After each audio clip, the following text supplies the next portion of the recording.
Kusile malanga lamahle weki welcome ehlelweni Kusile breakfast show kungele sithathu siyanivusela malanga lamahle siyathemba ukuthi selona phepha kuwo umkhuhlane iCovid-19 luhlelo Kusile breakfast show lethelwa ngumsakazo wetithombe Eswatini TV tinsuku tilishumi nakunye kuyinyanga yemphala inyanga yelwedi umnyaka wa 2020 libito lami ngingisamkelswe ngwakakhoza ngihambisana naye umlingani Nelsi Wendla ngamanda Neli kunjani Ngiyaphila samunjani nguvusele mbukeli nami ngikwemukele ehlelweni Kusile breakfast show siyathokoza ukuthi lamhla ekseni ukhethe umsakazo wakho wetithombe Eswatini TV kanti ke mbukeli nagabanca yona insimbi yesithupha sibagadzile lababuya ebandleni letangoma telitulu labatasichazela kabandi njengoba eminyakeni lophelile kuphume ireport yeminyaka lesihlanu yekubuka nje simo selitulu lapha eAfrika kuyavela ke khona kule report imbukeli ukuthi siyachubeka simo selitulu nekushisa kakhulu timvula setiyancipha sitawuva kabandi ke ukuthi lokhu kule report lena thine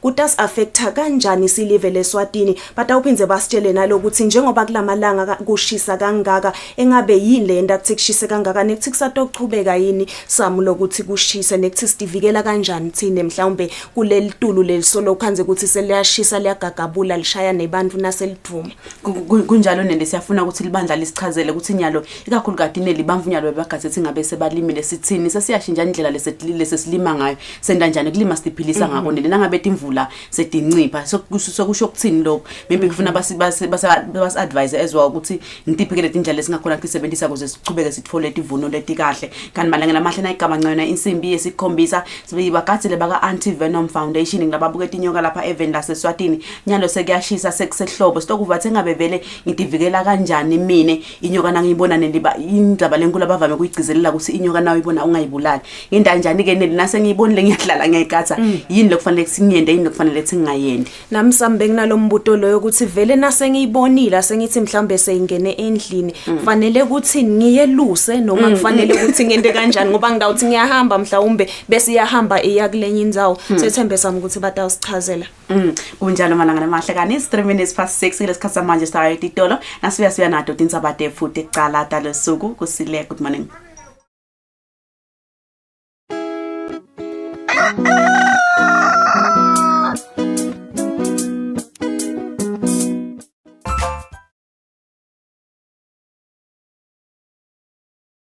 I mean, God had to go at me a number of times before I finally swallowed this. Because we just have such a wrong mindset about what God expects out of us. And you know what religion is? Religion is what we think God expects out of us instead of us looking at what He's done for us. We have worth and value not because of what we do, but because Jesus died for us. Because we're no better than anybody else. Anything that we are that in Christ, or we're nothing at all. And I enjoy ministry so much more now. I'm so comfortable, and I love God, and I like myself, and I don't care what you think about that, but I just like myself. I spent enough years hating myself. I'm done with all that. Amen.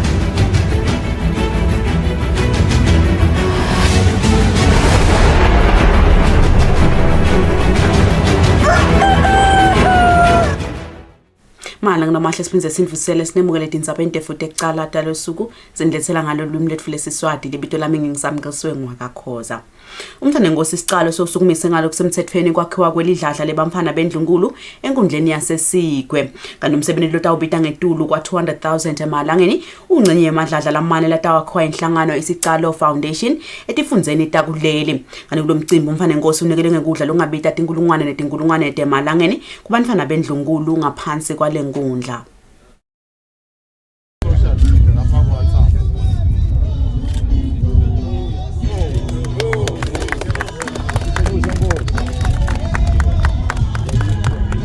Umfanenkosi yahlaba lisoyi kusukumisa ngalokusemthethweni kwakhiwa kwalidladla litawubita emalangeni lathi inkulungwane letingamakhulu amabili namashumi lasihlanu le kwakhiwa kwalo kwesekelwe ngetimali inkampani yemshwalensi i-Eswatini Royal Insurance Corporation. Ngemva kwempumelelo yemsebenzi wekumikisa kudla kubogogo nabomkhulu etinkundleni kuleli, umfanenkosi sekuqalela omnye umsebenzi lobalulekile wekuhlangabetana netidzingo tebantfwana bendlunkulu. Inhlangano Isiqalo Foundation itawukwakha emadladla lamane etifundeni takuleli latewesekela emadladla lavele yakhona even lonke. Umfanenkosi abesukumisa kwakhiwa kwelidladla lekuqala eSigwe lokuyinkhundla lenamadladla lengama-41 kanti lilinye linakekela abantwana labangama-60. Live libuke bona labantwana kusasa kanti ngiko-ke umfanenkosi lophinzo wabapha nekudla sekasukumele etulu wanquma kuletha tinguquko letinhle etimpilweni tabo. Bekunene sihamba nabo beSwatini Royal Insurance lamuhla lesite ngawo kakhulu lapha indzaba yelikhishi bekunene lesithi sidawuletha likhishi lapha lelitawukhona ukuthi lisekele lamakhishi lamanye langemashumi lamane nakunye latawuphese kuthelela kulalamanye bekunene. Lelikhishi leli bekunene ngula khona sitawusebenzela ukuthi mangabe kunekudla lesikulethako sikhona ukuthi sikulethele lapha kulelikhishi bese ke sekuyathathwa sekuyamikiswa ke lena nalena ngaphandle la khona kufuna ukuthi kuyoqhubeka kusithe sive khona bekunene. Bekuvutha licapho kube Eswatini Royal Insurance Corporation ngesikhathi bethula ngalokusemthethweni timali leqhuba lomsebenzi. Inkampani ke bekunene umfanenkosi itsite itawusita kwakha le soup kitchen yala lekunye kucala kulo msebenzi womfanenkosi ukuthi kwakhiwe lama soup kitchens. Tindleko ke tekuyakha ukuthi udona hlelwa kwabonakala ukuthi mhlambe ingete tenga empeleni ku 250,000. Umfanenkosi Hlangusembi abekade yakulomcimbi kuti awukhuthatha lizinyane lembube ukuthi aliqhubeke njalo nemisebenzi yalo lemihle. Lo lokwendako umfanenkosi ungaphele amandla engwane. Ungaphele amandla kangangoba lokunye batakunyembenya lokunye bakudumise but njengesingisi never give up doing something very good. Labesekelelo umsebenzi ngetimali nabo bonke njeke lababambisa umfanenkosi bangcunywe isikhulu sakalavumisa umfanenkosi Gasa Wangwane. Empeleni nini bokunene uma nisita umntanenkosi lisinyane nisuke nisita emakhosi qobo lwawo. Lilunga leParliament eSigwe David Ngamphalala leliphindze libe indvuna etiko letinkundla nekuthuthukisa kwato. Latiza umfanenkosi ukuthi kuneshisekelo lenkulu yekuthuthukisa inkundla yaseSigwe igcine seyilidolobha. Kodwa lesikushoko ukuthi intuthuko siyawilwela size siphumelele kunqoba kwethu ukuthi sishiye ilegacy kule ndawo lesinedolobha nako lesingakusho. Libika kwendzabeni ngisandile Makhanya abika naThemba Mamba enkundleni yeSigwe. Indvuna yetiko letemcebo waphansi nemandla Peter Bembe ithi kumgcwa ukuthi emalungelo ebantfu labahlala emaplazini ahlonishwe. Imvuna ivetelo kwemhlanganweni nelikomite libuke kusebenta kwalelitiko endlini yetimpunga lapho bebabukusana khona umthetho losakhankanya lohlose kuvikela emalungelo labahlala emaplazini i-Farm Dwellers Amendment Bill kanemhlangano ubanjelwe eMantenga Lodge eZulwini. Ngekubona kuhlukumedeka lebekwenteka kubantfu labahlala emaplazini, iPhalamende yabese icela indvuna yelitiko letemcebo waphansi nemandla ukuthi ibeke umthetho lobukela abahlala emaplazini i-Farm Dwellers Amendment Bill kude kuvikeleke emalungelo abo. Lokufaka ekhathi ukuthi umnikati weliplaza angabacoshi ngaphandle kwekubafunela indzawo lapho atababeka khona. Indvuna yelitiko letemcebo waphansi nemandla Peter Bembe ihlangene nelikomiti lelibuke kusebenta kwelitiko layo endlini yetimpunga kutocola yona lemithetho. Ukhanza ukuthi kunetinto lebetingachazeki kahle ukuthi mina nje ngihlete eplazini ake ngibekise liplazi linebantu lekuthiwa ngema-farm dwellers. I-farm dweller uze uqualify ukuthi i-farm dweller kufuna ube ngumuntu lonesivumelwane nemnikati weliplazi, uyi-farm dweller ke lapho. Kodwa nje nangabe wakhile la eplazini ude nesivumelwane kuthiwa usquatter la kule plaza. So ke lo mthetho utokwetama kukhanyisa leto dingoni leto nekuthi nje abantu bakithi bathi ukuthi umthetho utawubavikela nangabe bangulama farm dwellers. Kulomhlangano kutawuphindwe kubuke nemthetho losakhankanywa i-petroleum bill. Lotawusita ukuthi libe nesikhwama i-All Reserve Fund. Sihlalo welikomiti lelibuke kusebenza kwelitiko letemcebo waphansi nemandla endlini yetimphunga. Umfana Nkosi Mfombi Nkosi uthi lo mthetho utawusimamisa umnotho ikakhulu uhlangothi lwetemandla kuleli. Siyathi ukuthi atawuhambe abe lisito lolukhulu naku ngathi nje kakhulu ku generation naletako ngoba phela mhlambe thina sisakha nje ngala kodwa nje labakusasa batawuphumelela kube yindvo letasisita sonke sisive semaswati kuphinze futhi kufukule nomnotho wemaswati. Bese ke le bill mhlambe ke leseyibukwa yema-farm dwellers. Lo mthetho ungaphasa utawuphindze ubange bahlanyeli timali kuthi batohlanyela timali enhlangothini lwetemandla kuleli. Etindzabeni kubika temalangeni Dlamini nginamuzi Mkhonda ezulwini. Uhulumende welive lase-Eswatini ufuna kuboleka imali lecishe ifike ku-309 million emalangeni etawunyusa isikweleti sahulumende sicishe sifike ku-26 billion emalangeni. Kanti uhulumende ufuna le mali ukuthi aqinise tetempilo lapha eveni. Uhulumende ufuna kuboleka le mali lecishe ifike ku-309 million emalangeni ebhange le-International Bank for Reconstruction and Development, World Bank. Le mali itawunyusa sikwelete sahulumende sibe ku-41.16% wemkhicito welive. Lizinga lemhlaba lelabekwa letikwelete tabuhulumende ngu-35% wemkhicito walelo live. Nokho emalunga elikomiti letemafa ngasihlalo waleli komiti Thandi Nxumalo ethula umbiko endlini yabayesikhulu lapho acele emalunga asekele kuboleka kwale mali. Lamalunga athi lokutawendiwa ngale mali kulandzela lucwaningo lolwendiwa libhange lemhlaba i-World Bank lapha eveni ngemakhono nelwati lwebantfu labasebenta lapha eveni. Umbiko uveta ukuthi le mali itawugcinisa tinhlelo tekutsenga imithi naletinye tintfo tetemphilo. Lokhu kutawendeka ngekuthi kwakhiwe sakhiwo lesisezingeni leliphakeme lelitawubuka tona letindzaba leti. Le mali itawuphindze iqinise tinhlelo tekuqinisekisa ukuthi imininingwane yebantfu labagulako itfolakala ngaleso sikhatsi. Itawuphindze isebenziswe kwenta tindlela letitawusita bantfu betemphilo basebente kangcono nemkhicito wabo ube ngulongcono. Lokunye lokutawendiwa ngale mali ukuthi iqinise tinhlelo tekusebentisa timali telitiko letemphilo ngendlela lefanele. Lokhu kutawuqinisekisa ukuthi litiko lenta lokufanele ngemaphakelo leliwatfolako. Le mali itawubhadalwa ngeminyaka lengu-25 kabili ngeminyaka kanti itawucala kubhadalwa ngemva kweminyaka lesihlanu. Tindzabeni te-Eswatini TV kubika Themkosi Mavimbela kalobamba. Lisachubeka kahle likhasi lekuthengisa abalimi lenkampani yakaNamport iwebsite njengoba abalimi labanengi bakhombisa isasasa lelikhulu lekuthengisa imikhicito yabo kuleli khasi. Umphathi wakaNamport Siphephiso Dlamini ukuthatha abalimi lapha eveni ukuthi bachubeke balisebenzise leli khasi kodwa banciphise ukuthengisa tilimo lesetitinengi emakethe.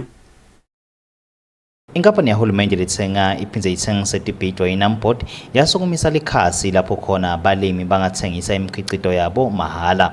Lokhu ke kwendelwa kunciphisa tindleko lababhekana nato basathengisa bagcine bangayitholike nenzuzo lefanele noma ke bangawuboniki umkhicito ngenxa yokubabede lapho bathengisa khona. Umphathi wakaNamport Siphephiso Dlamini uthi isahamba kahle ke le website balimi bayisebenzisa impela nalomdzala ke angakhona ukuthengisa acele bantfana bamendele bamthengisele. SingNamport thina siyafuna vele ukuthi nakulinywa siuqhube umgomo wahulumende ukuthi akube nalabancane nalabadzala. Sibonile ke sisahamba ukuthi lalabadzala basinabahamba bese laba abancane abasangeni la ekukhiciteni. So lesikubonile nje labaningi laba sibabonile abadala sivele sithi unayeni nolimako lomncane noma unayeni umntwana wakho siyababona bayangena ke iyouth nje iyangena la lokhu siphendulela lenye inhloso yethu yokwakha ukuthi sibe ne platform lenjengale. Kwesibili nasiyakha iAMIS sasibuke umkhakha lembili. Khakha wekucala ukuthi bonke balimi babuye babe kulomgobusha basebende bonke ukuthi ulime ufuye inkukhu ufuye inkomo telibisi ulima umbila uka horticulture lekule sikubuke kakhulu thina sifuna bonke bangene la kwekucala lokho. Kwesibili sakha lokuthi bakhone ukukhulumisana nato tonke timarket. So kulo wesibili sibonile lokuthi sekuqalile kepha kuhamba kancane. Kusemgomeni welitiko letekulima kutsi live laseSwatini linciphise kutsenga ngaphandle kodwa-ke litikhicitele tilimo letinengi lokufaka ekhatsi nenyama ngekwehlukana. Etindzabeni ngengiyani Msibi kaManzini. Live leTaiwan liyatfokota ngaloku khangisa live laseSwatini embukisweni walo we-Dictionary and Culture Creative Taipei. Kanti lo mbukiso lobone lisasasa lelikhulu boba nje kulempela somvo lesisuka kulo khona event leTaiwan. Kanti okuvakele ngabonga njangazo wenkampani lesoma abahlanyela itimali kuleli. Live laseSwatini ngenkampani lesoma business kuleli iEswatini Investment Promotion Authority IPA ngekusebenzisana neTaitra lokuyi-Taiwan Trade ibe yingxenye yembukiso lomkhulu eTaiwan lowatiwa nge-Dictionary and Culture Creative Taipei locala mhla tisihlanu kwade kwaba mhla tisiphohlongo kule nyanga lesetulu. Injongo yalombukiso ukukhangisa ngetinto letehlukene temave ngekwahlukahlukana. Lokunye-ke kwalobe kukhangiswa kufaka ekhatsi tinsipho emafutha ekugcobisa imisebenti yetandla tishweshwe ifenisha lokwakhiwe ngesigogo nalokunye lokuqhamuka lapha eSwatini. Lobukete kutsengisela nenkampanini yaka IPA Bongani Njangase uthi lo mbukiso uhambe kahle kakhulu baseTaiwan bawuthokotela umkhicito waseSwatini. Umbiko ke lesutfolile-ke noma-ke lesinawo ngiloko ukuthi umkhicito waseSwatini ihambe kahle kakhulu inqumbe into lebesinato lena emave abakhombisile ukuthi atawutifuna ukulandelela ukuthi order noma ukuthi ithenga kuleti nkampani taseSwatini. Tinkampani takithi lebe tihambisile nje le kune-leather association yaseSwatini lebe yokhangisa khona lena kunamavuso wangwane lobe kathengisa tinto te-handicraft kube ne-soap factory nayo lenta umkhicito kube na-AST traders kube nabo tinzaba craft nabo labe bahambise imikhicito yabo lebe iyokhangiswa lena. Siyethemba ukuthi kulamathuba la adalekile emabhizinisi ema-order atawulandzela tinkampani sitawunathi saqhubeka lesitihlola sive ukuthi timakethe tase-Asia tihamba njani kukhona into sesibakuhambisile. Imibukisweni nje lekuba khona cishe mhlaba wonke noma bengumuphi umbukiso ikakhulu lena lengaphandle kwelive laseSwatini siye sibuke tinkampani lesithi pheceleti ngesilungu ti-export ready noma-ke setikhicita ezingeni lokuthi selingakhona kokuthi umkhicito wabo tiyohambise uye ngaphandle event. Lena-ke imitamo yelive laseSwatini kuqinisa budlelwane nekusebenzisana nelive leTaiwan. Lona sifiso sekukhangiselwa umkhicito wakhe-ke angabatsinza-ke bona-ke baka-IPA kodwa ukuthi bamkhangiseleke umkhicito wakhe emaveni. Etindzabeni ngengiyani Msibi eMbabane kanti-ke letinye tithombe tichamuka khona-ke ka-IPA.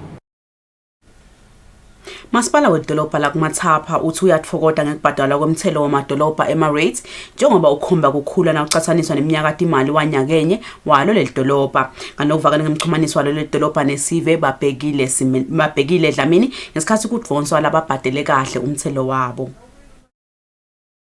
Sivesa kuMathapha sibukeka sisawubhadala kahle umthelo wemadolobha lekungema-rates njengoba masipala ubone kukhula kokubhadalwa kwama-rates nawucathanisa neminyaka imali welidolobha wanyakenye.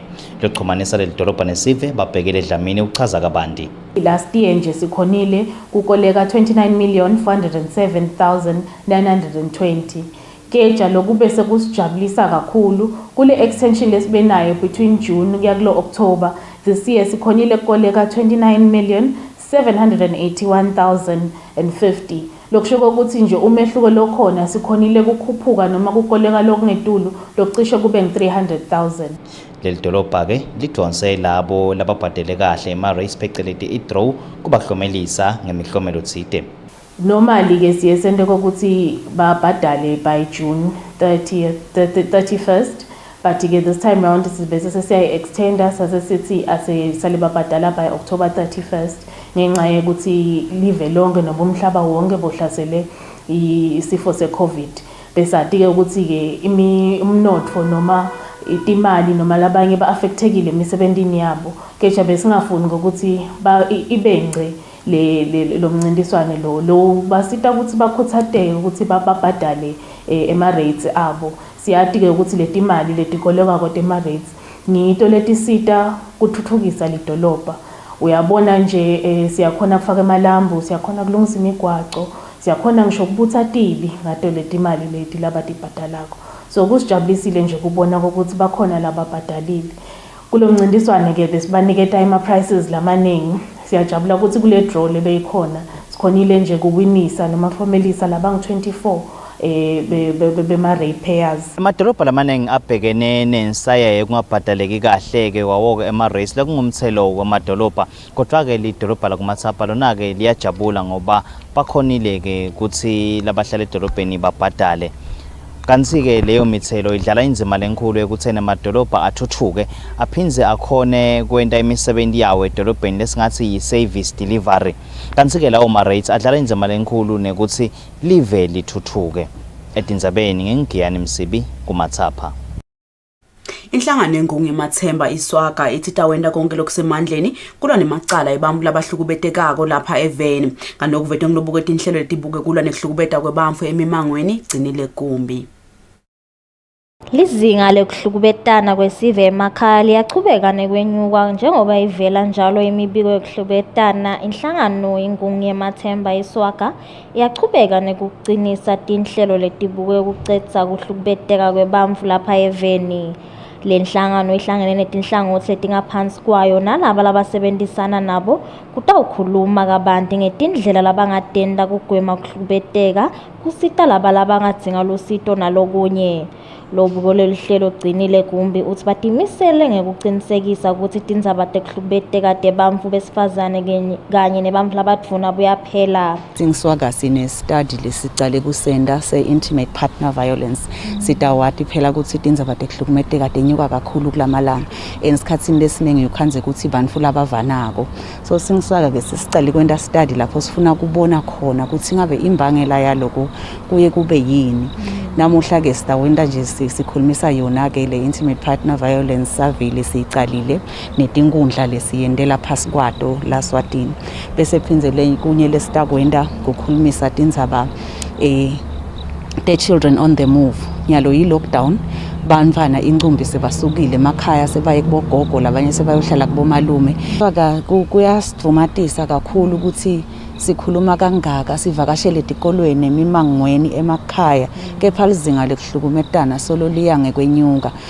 Kuyasivumata kakhulu ukubona lokho kepha nje siyingungu yemathemba asikahlali phasi njengoba nalamhla silana nje kulomhlangano lona sibuka kona ukuthi imihlangano lenjengalena siyokhayithi siletha nalama cases la khona lendekako naletinfo letendekako ngidawubekisa nje ubuta kona ukuthi kuyenteka kuletinye tigotsi.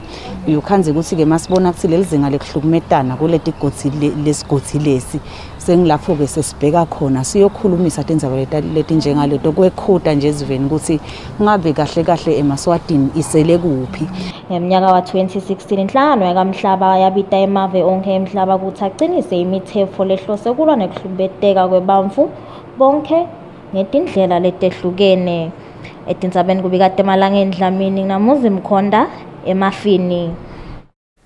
Libandla lelibuka tindzaba tebucala lobendeka kubo ngcondvomshina i-Cyber Security Awareness Group lithi bantfu labasebentisa tincingo letisebentisa i-Android abavusetele Google Chrome etincingweni tabo. Kanti lokhu kungoba kutfolakele ukuthi kuneligciwane lelikhona lelingenda ukuthi kube melula ukuthi umuntu lomunye asebentise tincingo tabo angakatitsinzi nekutitsinza. Kanti lokhu kuvakele ngamndeni inhlabathi walo lelibandla. Inhlangano yakamhlaba i-UNESCO ithi inkulu inzima ledlalwe nguhulumende welive leSwatini kuthuthukisa tesayensi lokufaka ekhathi kufaka lesifundvo sibe kuletinye taletimqokwa etikolweni pheceleti i-core subject.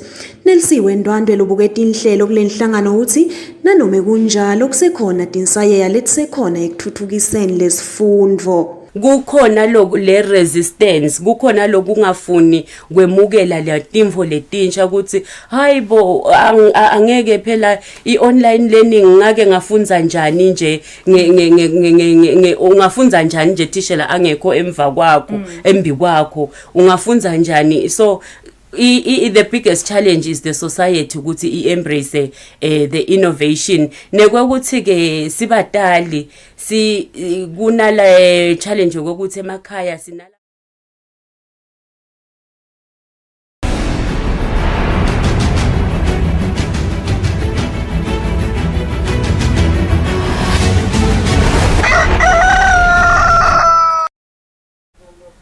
Mana namahle sinkade phethe asibuke indzaba tefude emidlalo.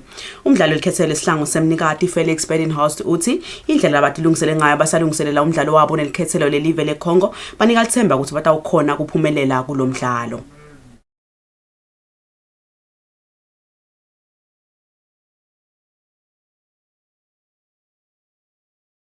Likhethelo lesive sihlangu semnikati selivele lifikile eveni laseCongo edolobheni leBrazzaville lapho khona kuchubeka emalungiselelo emidlalo walo nelive leCongo ngaphansi kwa Group I lapho khona ke sihlangu sekanye neSenegal, iGuinea Bissau kanye neCongo. Umdlalo welikhethelo lohambe nesihlangu eCongo Felix Bedinghouse uthi lamalungiselelo achubeka kwesihlangu akhomba ukuthi batawunqoba lo mdlalo. Nami ngawumisela kakhulu ngizame ukulekelela icebo lesihlangu because since ngifikile nje ngibonile ukuthi no coach basebenza umsebenzi lomhle kakhulu nema players level of fitness nekudlala kwabo akukhombisa ukuthi sibuya ku 6 months layoff because of COVID-19 bakhombise ama fitness levels la mahle kakhulu. So we hope ukuthi in Congo even though kaba igame yethu ecala in a long time but so zama ngayo ngendlela ukuthi sibe nema results la positive. Lo mdlalo utawudlalwa ngalesine kuleli viki lelisetulu nasokushaya insimbi yesihlanu ntambama lapha ekhaya. Kanzi-ke umdlalo wesibili emkhathini lamakhethelo lamabili utawudlalwa ngalesibili evikini lelitako. Umbiko kutemdlalo ngiyangiyani Msibi kanzi umbiko uhlanganiswe nguFabrice Msonera tithombe titholakele kilo likhethelo lesive sihlangu semnikati. Mala namahle kunesikhathi manje sawubuka simo selitulu salapha eveni nemadolobha lakhethiwe ngaphandle kwelive.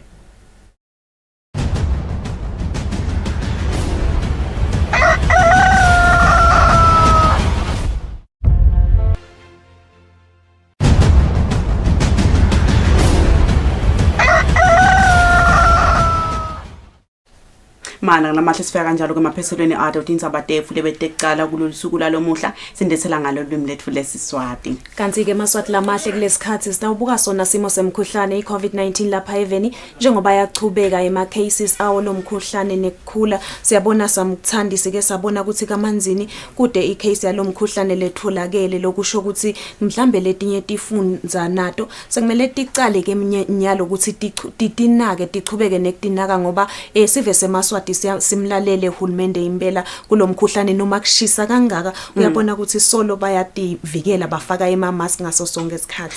Kunjalo nele unjengoba uyibeka ngoba sibonele ukuthi ishiselo nalo nalibonjeni bekuselo ngathi khambishiselo embili but since a couple of weeks back selokhu hamba yona ibombo embili kwenza yona ishiselo njengoba usho ukuthi kuvame lama hotspots ashinja so ngeke uthi wena manzini vele ngilakuna leligciwane khona kumcwa ukuthi noma ngabe ukuphi silandzele yonke imithetho lebengihulumende livela seSwatini ekuvikela kwenza kwalomkhuhlane.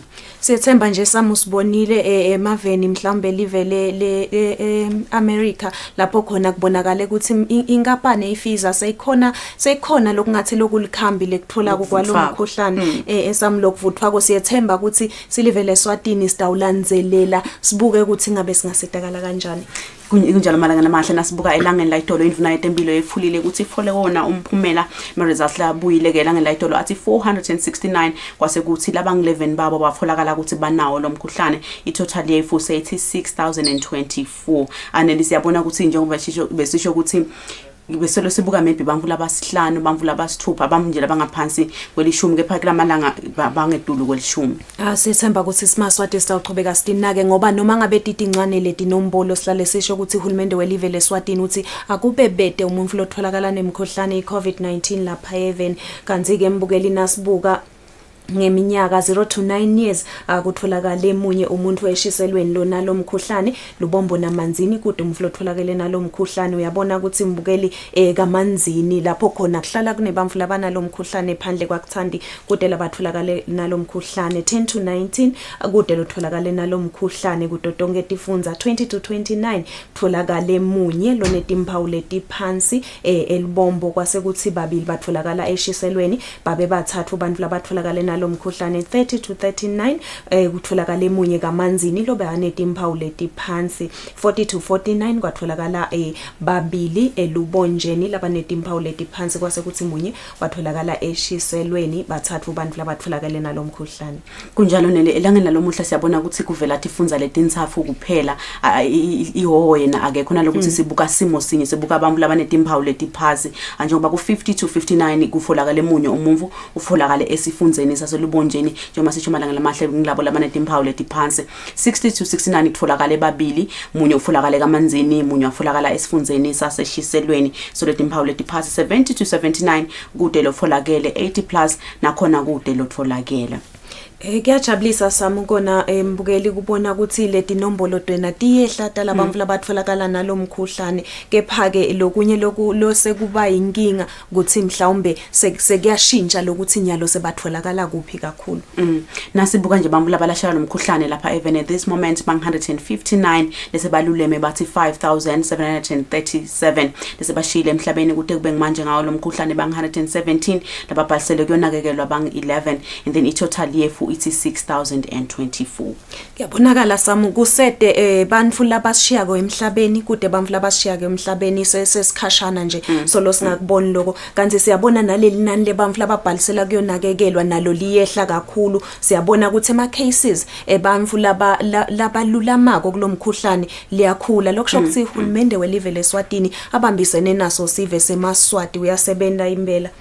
Kunjalo neli lokumcoka ukuthi sichubeke vele silanzelele imigomo njengoba basho betempilo ukuthi nangidivikela mina nelingilandzela lemigomo ngivikela nalomuntu lokhona lapha eceleni kwami njengoba nyalo nasibuka ngayo igender yefu 0 to 9 years uhamba embili ema males efu athi 168 bese kuthi ema females athi 153 itotal yefu sayithi 321 10 to 19 kuhamba embili ema females athi 289 ema males efu athi 226 itotal yefu sayithi 515 20 to 29 ikhamba embili ema females i-difference inkulu kakhulu neli 705 kuma females kanye ema men's wona athi 496 and then i-total isithi 1201 and then 30 to 39 ikhamba embili ema females nakhona athi 899 and then ema males efu athi 771 and then i-total yefu ithi 1670 40 to 49 kuhamba embili ema males ke lana i-difference nayo ayisiyo leyo enkulu kakhulu ngoba ama females efu athi 591 and then ema males efu athi 593 and then females efu athi 547 and then i-total efu ithi 1140. Kanti ke mbukeli nasibuka 50 to 59 ema males ak 364 ema females ak 325 ema males ahamba embili i-total ithi 689 60 to 69 ema males athi 134 ema females ahamba embili athi 174 i-total ithi 308 70 to 79 ema males ak 81 ahamba embili bese kuthi ema females ak 60 total ithi 141 bese kuthi 80 plus ema males athi 12 ema females ahamba embili total ithi 39 i-total ema males ithi 2845 bese kuthi total ema females ithi 3179 ema females ayaqhubeka nekhamba embili samusethemba ukuthi ngalelinye ilanga siyawukwati lokuthi yini lele yenda ukuthi ema females ahambe embili. kunjalo nina lokuthi kuyajabulisa na ubona ukuthi lapho kule minyaka thine lesithi thine babe sebasheshe bayasilimala inombolo takhona diphansi compared to let nombolo leti setulo njengoba isikhathi manje nasibuka ngato tifunza tefu sifunda sakamanzini selo siyachubeka sihamba embili sithi 2685 kulandzele yena asi 2290 kulandzele lubombo lithi 542 kulandzele shiselo yena ithi 507 nelisiyakhumbula sithi last time sibuka libombo leselo lime ku 542 ishiselo yena beyithi around 502 if ngingekho mistaken so ibombo liyachubeka solo liyakhula compared to ishiselo. Sethemba samu siyabona tinombolo talomkhuhlane tiyakhula noma setingasakhuli ngelizinga letacala ngalo kepha ke kufanele ukuthi sichubeke sitinake siphephe kulomkhuhlane ngoba khathalekile ukuthi nyalo sekuyashisa uthi uhulumende welive leSwatini asichubeke sigeze tandla sichelelane siphindze sichubeke sifake emamask siphindze sinakekele nanaba labanetifo lokhanza ukuthi mhlambe banegula lokuthite nebantu labadzala kude futhi lelinye livangela uhulumende shumayela ngaphandle kwalelo samu nawo uthi uhulumende olivela seSwatini nelibani ngumgcini walomunye umumvu ngoba wona na ukhonile ukuthi igcina walandzela yonke lemigomo lebekiwe lokushethi uyamphephisa the next person into sona le tifo losotibalile neli kanti malanga lamahle besilethe wena i-breakdown ya umkhuhlane i-COVID-19 lapha event la seSwatini nesikhathi samanje sitawa etitolo sibe siyachubeka nalo luhlelo lefu Kusile. Good morning.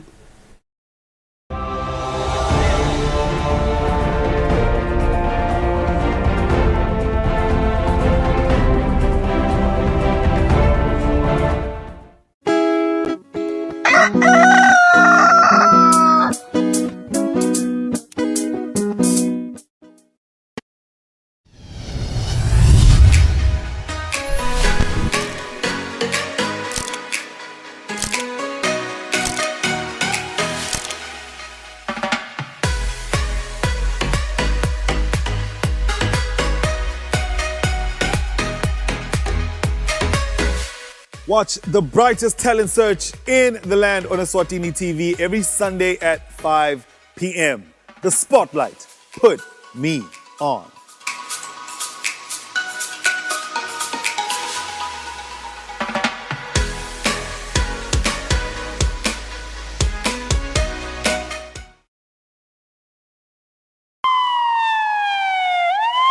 Emaphoyisa neseve lolu hlelo lwakho lolichamuka khona embuthweni wembobe lolifundisa kabanti liphindze licwayise sona phela seve ngato tindzaba tevikela bona kuqala. Thokotela uhlelo lwakho emaphoyisa nesive kuso sikhathi lesisha njalo ngabo lesine ngensimbi yesihlanu sihambama khona la Eswatini TV.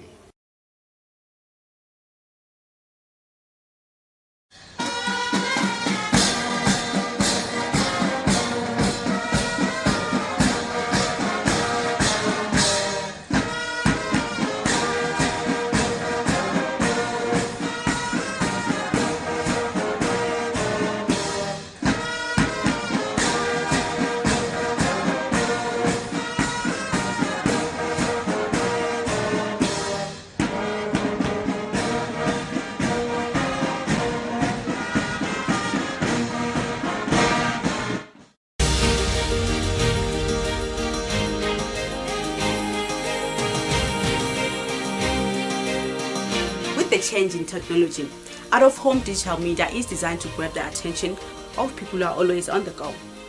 You can now watch your favorite show, Kusile Breakfast Show, and Tinzaba at 7 on your favorite YouTube channel. It's simple. You can stream these shows by following these quick, easy steps. Number 1, open YouTube. Number 2, search for Eswatini TV and click on Eswatini TV. Number 3, after you had entered on Eswatini TV, look for Tinzaba or KPS. And while you're at it, don't forget to like, subscribe, and ring the bell button to get notifications of our video uploads and streams.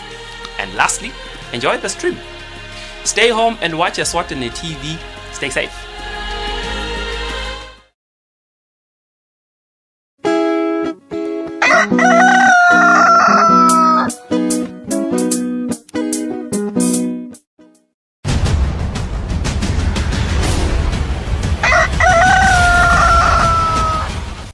Mbukeli siphinze sikwemukele kanti sesivele sinayo umphathi wetangoma telitulu Dudu Nhlengetwa lo tawusichazela kabandi ukuthi umbiko lophumile eminyakeni lophelile losho ukuthi evenikati leAfrika sekucale kushisa kakhulu timvula tiyancipha ukuthi ngabe thine silive leSwatini kusibeka kuphi lokho sikuvusele Dudu sikwemukele ehlelweni.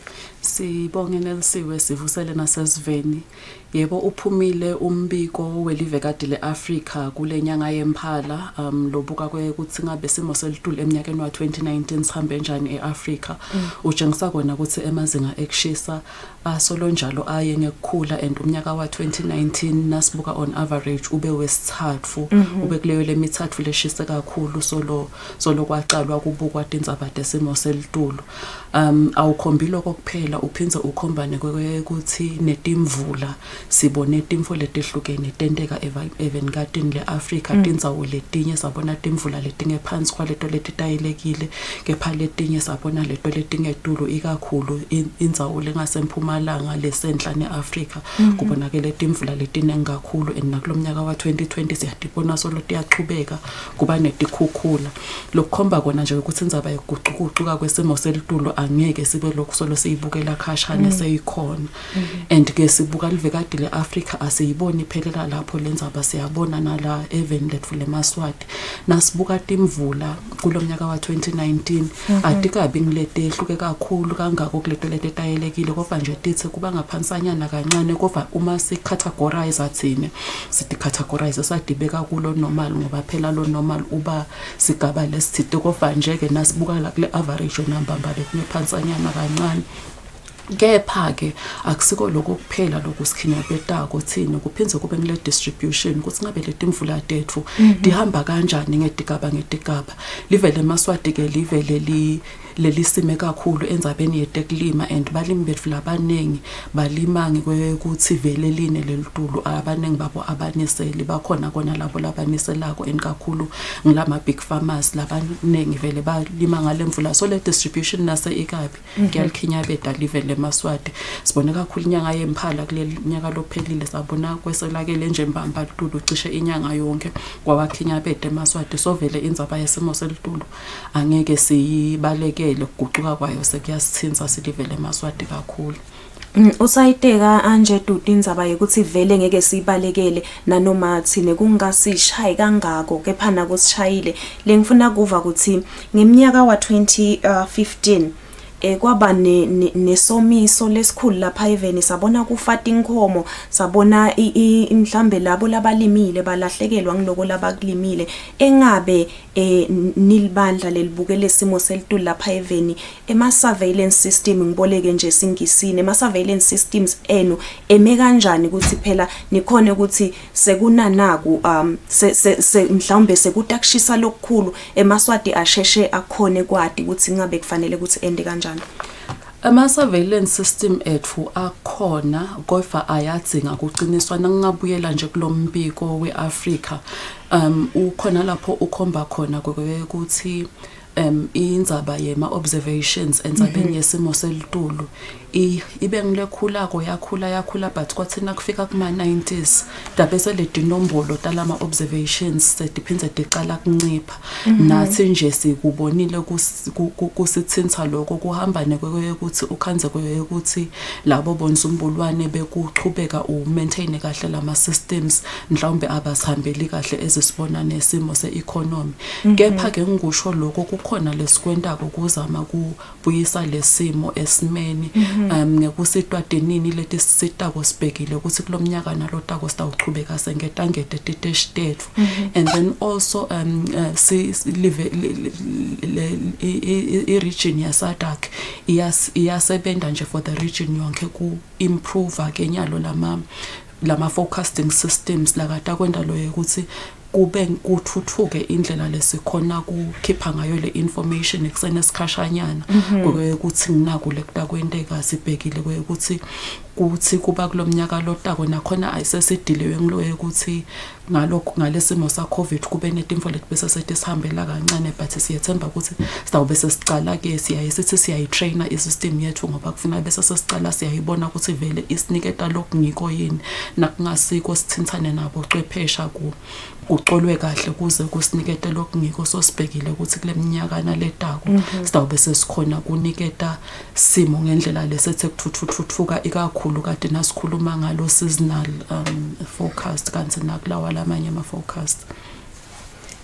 Dudu kune umbiko wa lobo buka simo sayo le drought from 1986 kuya ku 2017 ukhomba ukuthi kungathi isachubeka leminyaka nale severity ngithi nje lama droughts ukhanza ukuthi ibese seyiba inkulu kakhulu engabe kubangelwa yini lokho.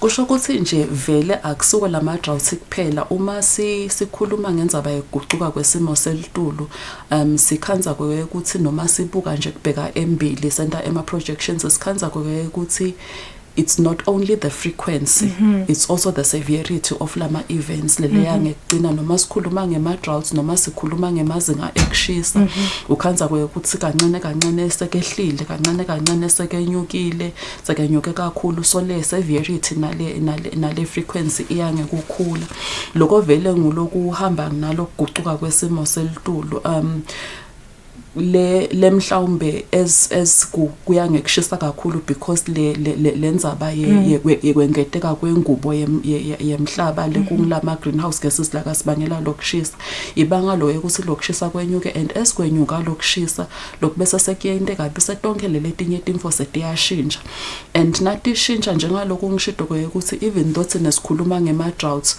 kunetindzawo if nje uya to the Horn of Africa they have been talking ngetimvula letinengi kubo Kenya earlier on kutoto naletinyangana bebabuka indzaba ukuthi ema lakes la kakhona sekaya ngekwenyukelwa ngema levels because of indlela leseklina ngalo bamfuse kufuna bakhwesha so kunengilo lokwentekako le system disturbeka kusho ukuthi nje ngingabeka ngiphecelede ngithi kune energy system and ke nasifunza esikolweni nje at an early level safunza ukuthi you cannot create or destroy energy so as ku disturbeka kuya ngalokushintsha so vele as kushintsha kwenteka timfo lesingakade tayeli lokwenta ukuthi ke lapho lina khona kakhulu kuya ngekucina lawo ma storms leswatfolako then naselinyamalele it's just kunalama shifts in distribution la kangekho in our favor and leside lihlelo lekusebenta nawo kwanyalo ngoba vele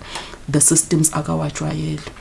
Engabe Dudu silivele Eswatini sisenkotini kangakanani mhlambe ukuthi mhlambe sigcine sishaywa kakhulu ngilokuguquguquka kwesimo selitulu mhlambe niyakwenda yini nakule ngathi nje phecelede vulnerability assessment kusibuka lokuthi sime njani sinesilive.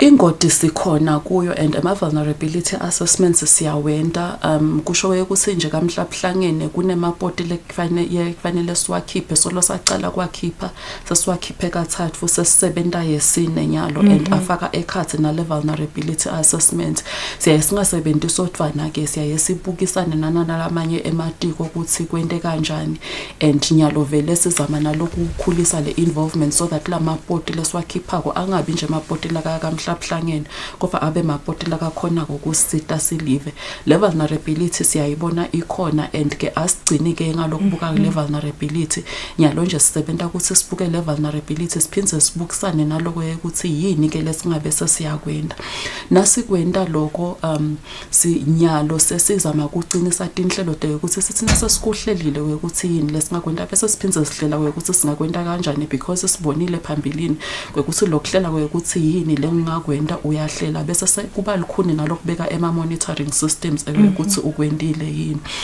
and ke nasibuka nje timfo letikhona lese sike sabuka phambilini ukuthi vele tidzinga kwendeka lokunye kwakhona kufaka ekhathi kona lokucinisa lama monitoring systems so that lama early warning systems ethu atawubangela kangcono kungako nje ngikhulume ngalo kule ngikhulume ngako kuhamba nako kona lokucinisa lama early warning systems siphindze sisebenzisane ke naletinye tinhlangothi lekufaka ekhathi bo disaster management le nabo bagcinisa donate inhlelo dekweke ukuthi sikhone lokusheshe sisukumele etulu nasekukhona lokwendekako kodwa ke nedindzaba temanti nato tiyangena ekhathi tinema vulnerabilities la kakhona la kadzinga ukuthi sisukume njengemaswati kube khona lesikwentako lokufaka ekhathi kukhulisa bo efficiency sibuke nendlela lesilima ngayo so that kunciphise lokuthintheka because angeke ulime outside the climate system ukuthi kushisa kangakanani nekuthi lina kanjani kuya-affect so vele akhona lama vulnerability assessments nanyalo nje sitawuqala lenye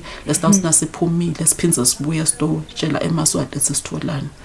Ngithena ngibuka Dudu i-SADC master plan ya 2012 lebe ikhuluma mhlawumbe ngekuthi yini le shodako mhlawumbe even le Africa nekuthi kufanele ukuthi kulungiswe kanjani ngabona lapho kuchazwa khona ukuthi kunenkinga yokuthi mhlawumbe tindzaba takamet mhlawumbe tifundvo takamet letibuka litulu angisho njalo atikho kahle ema university engabe nicabanga ukuthi kumcoka kanganani lokuthi kube naleti fundvo letanele kude phela nani intoba nale human resource ukuthi nikhone lokusebenza kahle. Yes, indzaba ye human resource indzaba lesithinthako kakhulu because lokwendekako ukhanza ukuthi nakuba nesikhala lesivulekako nakuba khona nje lohamba kokusigcwalisa kuba yindzaba lenze especially because ukhanza ukuthi indlela lesigcina sesigcwalisa ngayo ngulethi kufuna sithole umuntu lone capacity ukuthi angatraineka further then sekwenta ke ukuthi lesikhathi sekweke ukuthi lo muntu agcine abuyele kule capacity yalona lo sekahambile sesithe and also sekudzingeka nema resources on our side kanti njengalo kungishido simo setemnotho senta ukuthi akubi imelula ngaso sonke isikhathi and nendzaba nje yema scholarships sekuya ngekubalikhonyana kuwatfola kepha ke siyachubeka siyetama kwakhathi indlela tekucinisa i-capacity building but it's one of the areas vele lapho sine gap khona lesadzinga kathendwa. Dudu sike sabona mhlambe emavikini laphelile bantu bashaywa litulu bashaywa ngumbane engabe ninako yini lokho ukuthi mhlambe nikhone kubona ukuthi umbane utawuba ungakuphi ngibonile khona kule master plan yaka SADC ungathi kuke kwaplana lokuthi emavesale abanayo i-lightning detection network. I-lightning detection network lesibe nayo ingilesebenta ngokuthi kube nema sensors abe at least mathathu kude ukuthi ukhona ukuthola loyo mbiko but livele emaswati lincane so sibambisene ke nabo makhelwane eSouth Africa neMozambique nathi sabana yinye isensor lesebenta nalawala kasemaveni abo kude ukuthi sikhone kuba naloyo mbiko kodwa ke nyalo isesigabeni lapho sisazama khona bonsumbulwane ukuthi ibuye bese sibene ngoba ngetindzaba tekuchubeka kwentfutfuko seyingilese isalele emuva lese itsinga i-upgrade kepha ke sikhuluma ngendzaba yekushaywa ngumbane kulesikhathi lesikuso vele sesikhatsini senthwasahlobo sesiyangasehlobo vele lapho khona indzaba yetimvula nemibane netangcotho nako konke lokho iba sezingeni lelisetulu nemimoya lokhanza ukuthi seyisiphephulela tindlu ephephandzabeni la itolo sibone ukuthi kube nanetinkhukhu letibulewe kushisa so kuxwayisa nje emaswatini ukuthi sisakhipha lesimo selitulu sibuke singemaswati ukuthi kungasikhinyabeta kanjani lokho because lokunye ukhanza ukuthi kukhona mhlawumbe lebesingakwenda kulokunye vele kude so leto texwayiso nje ikakhulu nasithide kutawubani kungahle kube netindvula letihamba nekudvuma noma nje sikhulume ngekudvuma siyacela ukuthi emaswati bese ayalandzelela dvudane ukuthi especially nangabe kukhona laba kwendako lokungahle kubabeke engotini kulandzelela dvudane nje kusikwendeka kanjani ngoba vele sibese sesibanato tingoti njengaloku ngishido yimbane umoya sangcotho timvo leto letihambisane nesimo sekudvuma. Dudu soyitekile indzaba yekushisa bengisathi ngiseta kuyo ukuthi kulamalanga kuyashisa kakhulu engabe kubhekeke ukuthi lokushisa kuchubeke yini noma kutawenda lokuthi kuyashisa sekuyabanza ngalelinye ilanga. indzaba yekushisa vele sesisehlobo and bengike ngasho ukuthi kuyabonakala ngekushisa na 2019 ubalelwe eminyakeni lemithathu leshisa kakhulu. Uma sibuka in more than 10 years vele yonke iminyaka iyabalelwa nje ibe kuledvudane kuyofika ku number 1 emazingeni ekushisa la kabe khona. So vele indzaba yekushisa ikhona and siyadzinga lokuyicaphela njalo sithathe texwayiso nathi singumnyango wetangoma telitulo siyasibona lesidingo sekuchubeka sifundzise sesike sifake kakhulu ligiya leliya embili.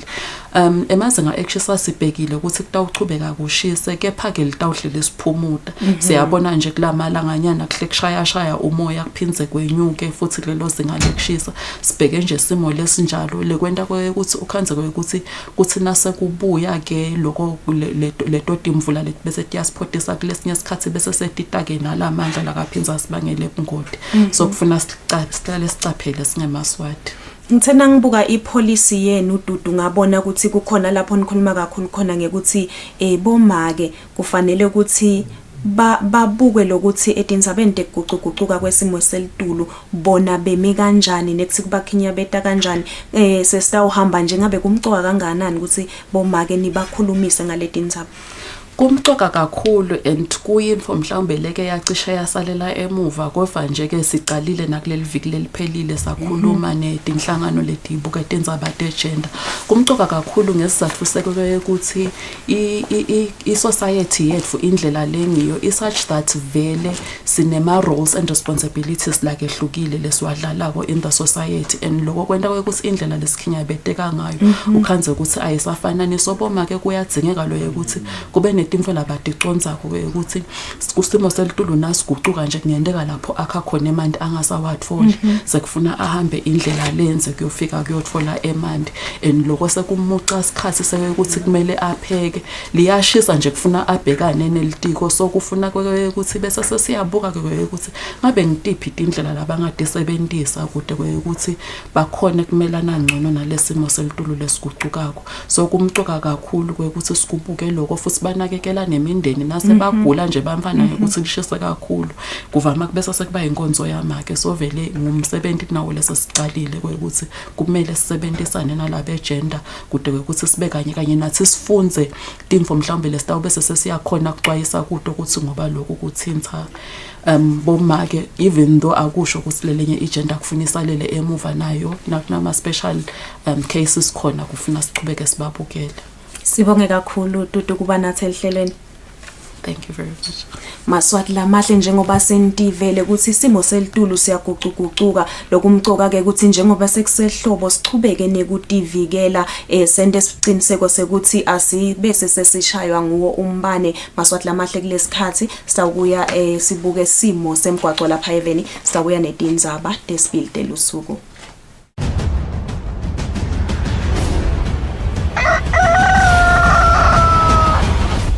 Ngikuvusele emsakade ngivusele naye umbukeli wekusile breakfast show. Singumbutho wembube nesive sesihlolile imigwaco even la kaNgwane.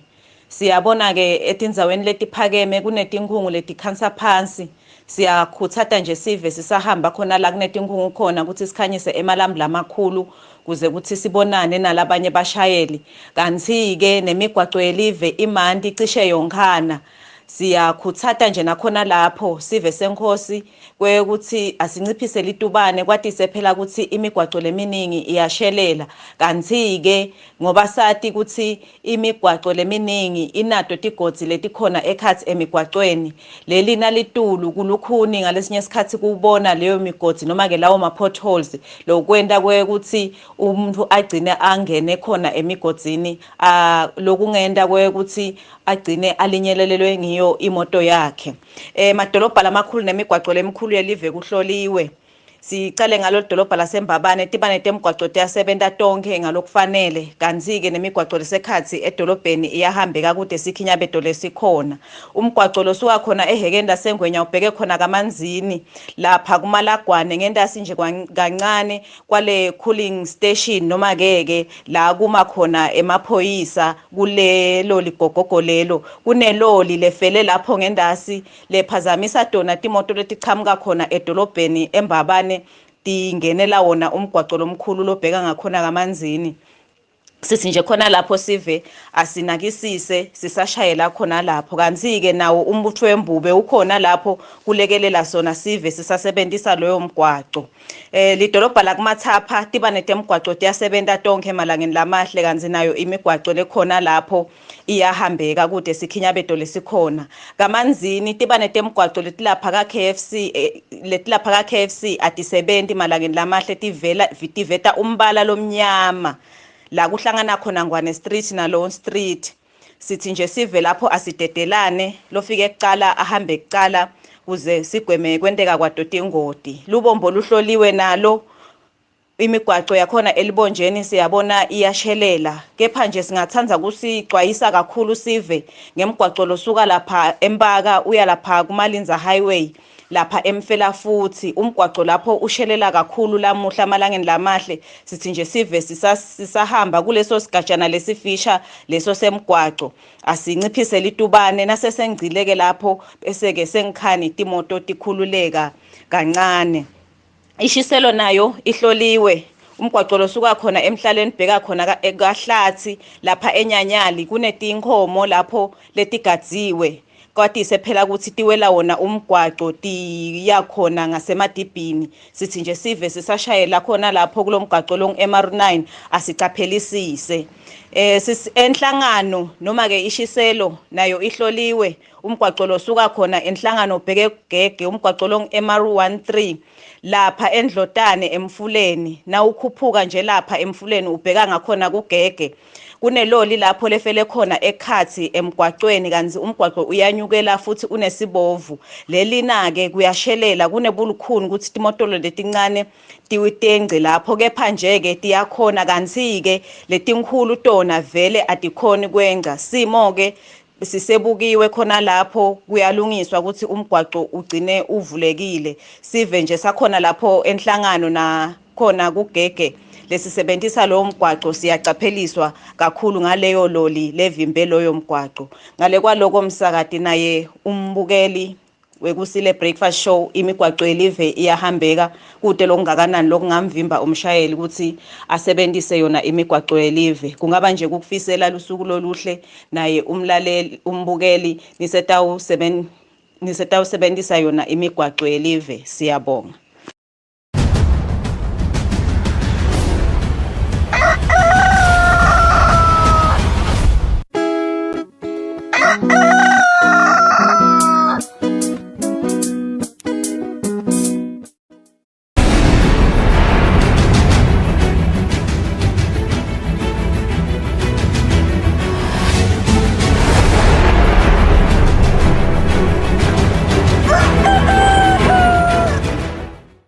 Mbukela sikuvusele siphindze sikwemukele lihlelweni kulesikhathi sitawubuka tindzaba libito lami nginelisiwe Ndlangamandla umfana inkosi sicalo sosukumise ngalokusemthethweni kwakhiwa kwelidladla lebamfana bendlunkulu enkhundleni yaseSigwe lo msebenzi lotawubita ngetulu kwa 200,000 emalangeni uyingcenye yemadladla lamane latawukwakhiwa inhlangano isicalo foundation etifundzeni takuleli kulomcimbi umfana inkosi ulinikele ngekudla lokubita tinkulungwane emalangeni kuba mfana bendlunkulu labangaphansi kwale nkhundla.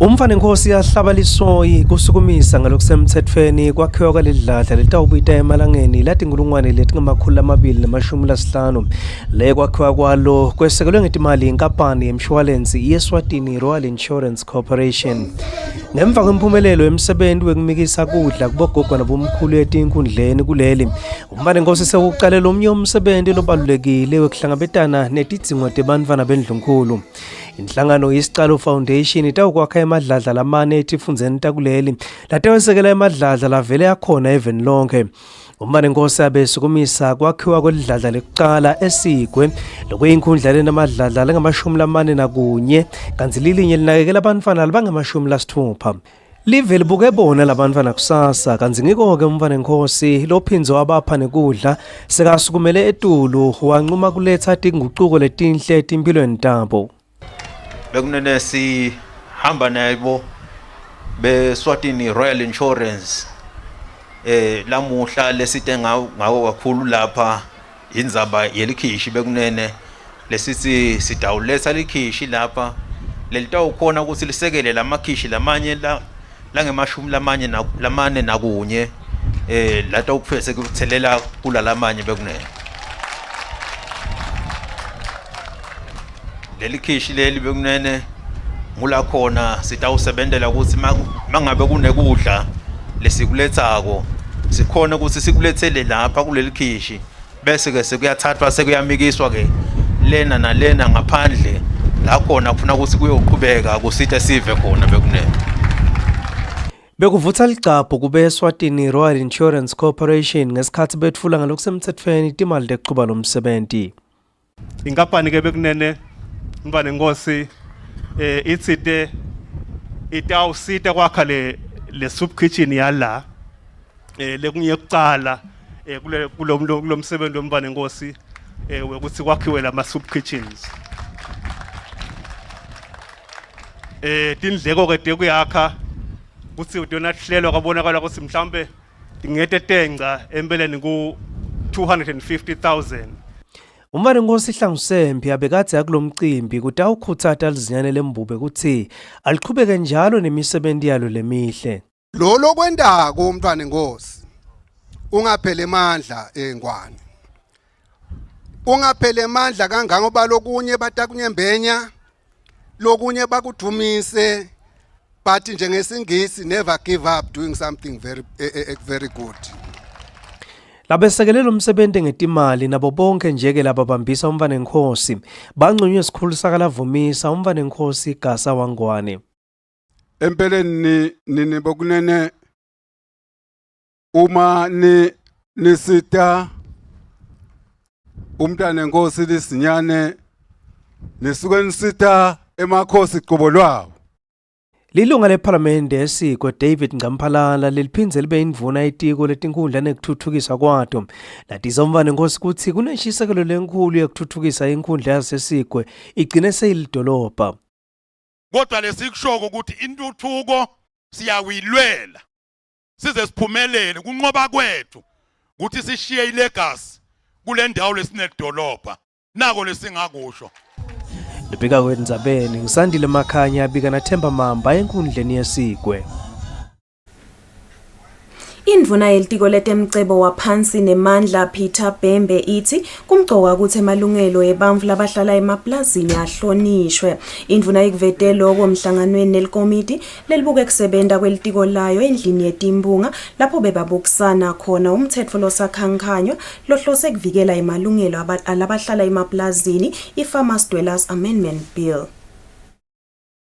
Ngekubona kuhlukumedeka lebekwenteka kubantfu labahlala emaplazini iPhalamende yabese icela indvuna yelitiko letemcebo waphansi nemandla ukuthi ibeke umthetho lobukela abahlala emaplazini iFarm Dwellers Amendment Bill kude kuvikeleke emalungelo abo lokufaka ekhathi ukuthi umnikati weliplaza angabacoshi ngaphandle kwekubafunela indzawo lapho atababeka khona Indvuna yelitiko letemcebo waphansi nemandla Peter Bembe ihlangene nelikomiti lelibuke kusebenta kwelitiko layo endlini yetimphunga kutocola yona lemithetho ukhanza ukuthi kunetinto lebetingachazeki kahle ukuthi mina nje ngihlete eplazini ake ngibekise liplazi linebantu lekuthiwa ngema-farm dwellers I-farm dweller uze uqualify ukuthi i-farm dweller kufuna ube ngumuntu lonesivumelwane nemnikati weliplaza uyi-farm dweller ke lapho kodwa nje nangabe wakhile la eplazini ude nesivumelwane kuthiwa usquatter la kule plaza so ke lo mthetho utokwetama kukhanyisa leto dingoni leto nekuthi nje abantu bakithi bathi ukuthi umthetho utawubavikela nangabe bangulama farm dwellers kulomhlangano kutawuphinzwe kubuke nemthetho losakhankanywa iPetroleum Bill lotawusita ukuthi libe nesikhwama i-All Reserve Fund Sihlalo welikomiti lelibuke kusebenza kwelitiko letemcebo waphansi nemandla endlini yetimphunga umfana eNkosi Mfombi yeNkosi uthi lo mthetho utawusimamisa umnotfo ikakhulu uhlangothi lwetemandla kuleli. Siyathi ukuthi atawuhambe abe lisito lolukhulu naku ngathi nje kakhulu ku generation naletako ngoba phela mhlambe thina sisakha nje ngala kodwa nje labakusasa batawuphumelela kube yindvo letasisita sonke sisive siseMaswati. Kuphindze futhi kufukule nomnotfo weMaswati. Bese ke le bill mhlambe ke leseyibukwa yema-farm dwellers. Lo mthetho ungaphasa utawuphindze ubange bahlanyeli timali kuthi batohlanyela timali enhlangothini lwetemandla kuleli. Etindzabeni kubika Temalangeni Dlamini nginamuzi Mkhonda ezulwini. Hulumende ufuna kuboleka imali lecishe ifike ku 309 million emalangeni lokutawenyusa sikwelede sahulumende sicishe sifike ku 26 billion emalangeni. Hulumende ufuna kusebenzisa le mali ukuthi aqinise tempilo lapha eveni. Ikomiti Finance National Committee selincome ukuthi emalunga yeParliament akuphasise kubolekwa kwale mali. Hulumende ufuna kuboleka le mali lecishe ifike ku 309 million emalangeni ebhange le-International Bank for Reconstruction and Development, World Bank. Le mali itawenyusa sikwelede sahulumende sibe ku 41.16% wemkhicito welive. Lizinga lemhlaba lelabekwa letikwelede tabohulumende ngu 35% wemkhicito walelo live. Nokwa emalunga elikomiti letemafa ngasihlalo waleli komiti Thandi Nxumalo ethula umbiko endlini yabayesikhulu lapho acele emalunga asekele kubolekwa kwale mali. Lamalunga athi lokutawendiwa ngale mali kulandzela lucwaningo lolwendiwa libhange lemhlaba iWorld Bank lapha eveni ngemakhono nelwati lwebantfu labasebenta lapha eveni. Umbiko uveta ukuthi le mali itawugcinisa tinhlelo tekutsenga imithi naletinye tintfo tetempilo. Lokhu kutawendeka ngekuthi kwakhiwe sakhiwo lesisezingeni leliphakeme lelitawubuka tona letindzaba leti. Le mali itawuphindze icinise tinhlelo tekucinisekisa ukuthi imininingwane yebantfu labagulako itfolakala ngaleso sikhatsi. Itawuphindze isebendiswe kwenta tindlela letitawusita abantu betempilo basebente kangcono nemkhicito wabo ube ngulongcono. Lokunye lokutawendiwa ngale mali ukuthi icinise tinhlelo tekusebentisa timali telitiko letempilo ngendlela lefanele. Lokhu kutawucinisekisa ukuthi litiko lenta lokufanele ngemaphakelo leliwatfolako. Le mali itawubhadalwa ngeminyaka lengu-25 kabili ngeminyaka kanti itawucala kubhadalwa ngemva kweminyaka lesihlanu. Tindzabeni teSwatini TV kubika Themkosi Mavimbela kalobamba. Lisachubeka kahle likhasi lekuthengisa abalimi lenkampani iNamport iwebsite njengoba abalimi labaningi bakhombisa lisasasa lelikhulu lekuthengisa imikhicito yabo kuleli khasi. Umphathi wakaNamport Siphephiso Dlamini ukuthatha abalimi eveni ukuthi bachubeke balisebenzise kodwa banciphise ukuthengisa tilimo lesesitiningi emakethe. Inkampani yahulumende litsenga iphindze ithengise tibhidwa iNamport yasukumisa likhasi lapho khona abalimi bangathengisa imikhicito yabo mahala. Lokhu ke kwendelwa kunciphisa tindleko lababhekana nato basathengisa bagcine bangayitholike nenzuzo lefanele noma ke bangawubonike umkhicito ngenxa yokubabede lapho bathengisa khona. Umphathi wakaNamport Siphephiso Dlamini uthi isahamba kahle ke le website balimi bayisebenzisa impela nalomdzala ke angakhona ukuthengisa acele bantwana bamendele bamthengisele. SingNamport thina siyafuna vele ukuthi nakulinywa siuqhube umgomo wahulumende ukuthi akube nalabancane nalabadzala. Sibonile ke sizahamba ukuthi lalabadzala basinabahamba bese lalabancane basangeni la ekukhiciteni. So lesikubonile nje labaningi labathi babonile abadzala vele sithi unayeni nolimako lomncane noma unayeni umntwana wakho siyababona bayangena ke iyouth nje iyangena la. Lokhu siphendulela lenye inhloso yethu yokwakha ukuthi sibe ne platform lenjengale. Kwesibili nasiyakha iAMIS sasibuke umkhakha lembili. Khakha wekucala ukuthi bonke balimi babuye babe kulomgubuhla basebente bonke ukuthi ulime inkukhu ufuyeni komoterbisi ulima umbila uka horticulture kule sikubuke kakhulu thina sifuna bonke bangene la kwecala lokho kwesibili sakha lokuthi bakhone ukukhulumisana nato tonke timarket so kulo kwesibili sibonile lokuthi sekuqalile kepha kuhamba kancane. Kusemgomeni welitiko tekulima kutsi live laseSwatini linciphise kutsenga ngaphandle kodwa-ke litikhicitele tilimo letinengi lokufaka ekhatsi nenyama ngekwehlukana. Etindzabeni ngengiyani Msibi kaManzini. Live le-Taiwan liyatfokota ngalokukhangiswe live le-Eswatini embukisweni lowatiwa ngele-Dictionary and Culture Creative Taipei. Lo mbukiso lobe unelisasasa lelikhulu uphele ngelisonto lesisuka kulo kanti bowubanjelwe khona eTaiwan. Lokhu kuvakele ngabonga Ntshangase wenkampani lesoma abahlanyela imali lapha eveni i-IPA. Live laseSwatini ngenkampani lesoma business kuleli i-Eswatini Investment Promotion Authority IPA ngekusebenzisana ne-Taitra kuyi-Taiwan Trade ibe yingxenye yembukiso lomkhulu eTaiwan lowatiwa nge-Dictionary and Culture Creative Taipei locala mhla tisihlanu kwade kwaba mhla tisiphohlongo kule nyanga lesetulu. Injongo yalombukiso ukukhangisa ngetindlu letehlukene temave ngekwehlukahlukana. Lokunye-ke kwalobe kukhangiswa kufaka ekhatsi tinsipho emafutha ekugcobisa imisebenti yetandla tishweshwe ifenisha lokwakhiwe ngesigogo nalokunye lokuqhamuka lapha eSwatini. Lobukete kutsengiselana enkampanini yaka-IPA Bongani Ntshangase uthi lo mbukiso uhambe kahle kakhulu baseTaiwan bawuthokotela umkhicito waseSwatini. Umbiko ke lesitholile ke noma ke lesinawo ngiloko ukuthi umkhicito waseSwatini ihambe kahle kakhulu inqumbe into lebesinato lena ba emave abakhomisile ukuthi atawutifuna ukulandzelela ukuthi order noma ukuthi ithenga kuleti nkampani taseSwatini.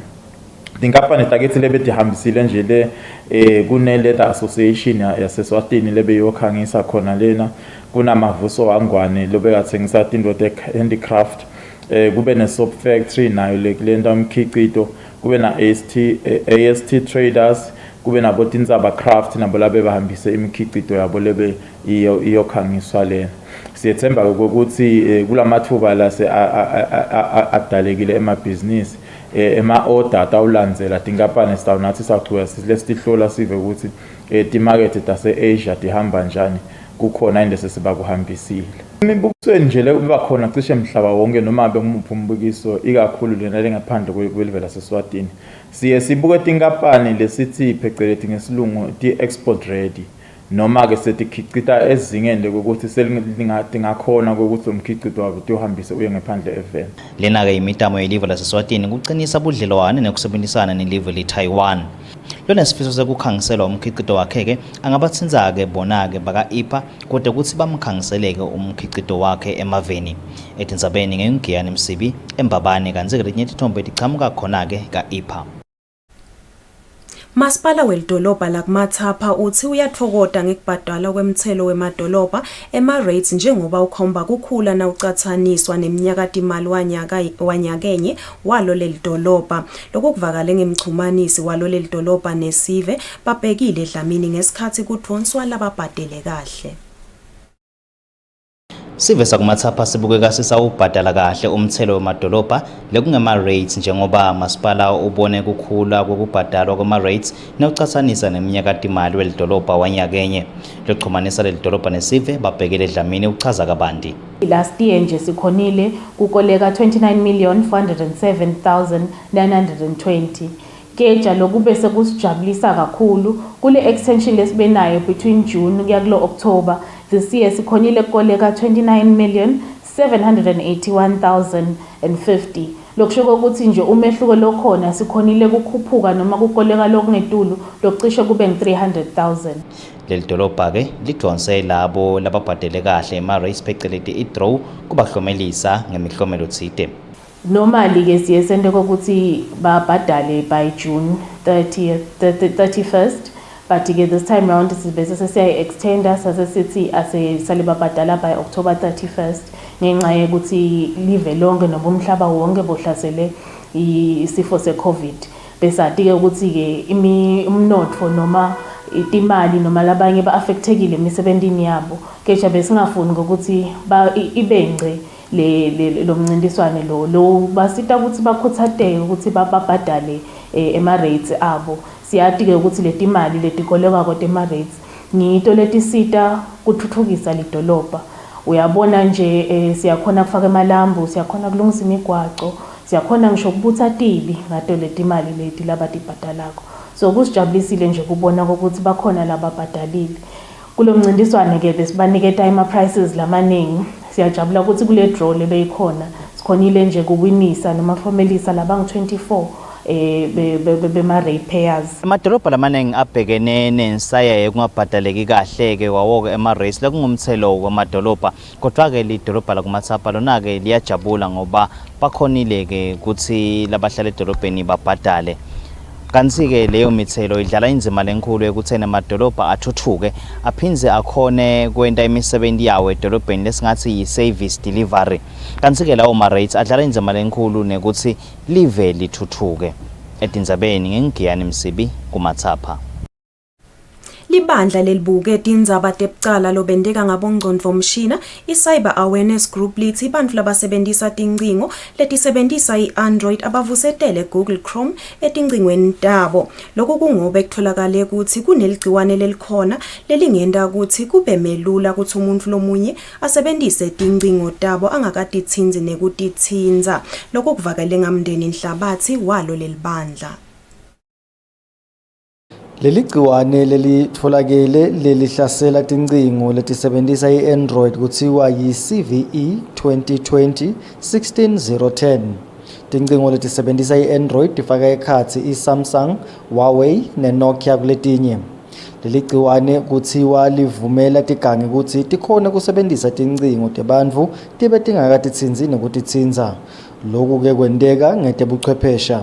Letigangi tingasebentisa letincingo kwenta bucala lobunengi lobahlukene. Leli gciwane liyingoti ngokuba imithombo yebetindzaba leminengi iveta ukuthi kuke kwenteka cishe hafu wetincingo letisebentisa i-Android mhlaba wonke tahlaseleka ngasikhatsi sinye ngenxa yaleli gciwane. Lokhu ke kwenteka live leSwatini ligubha inyanga yekufundzisa ngebucala lobenteka ngetebuchwephesha.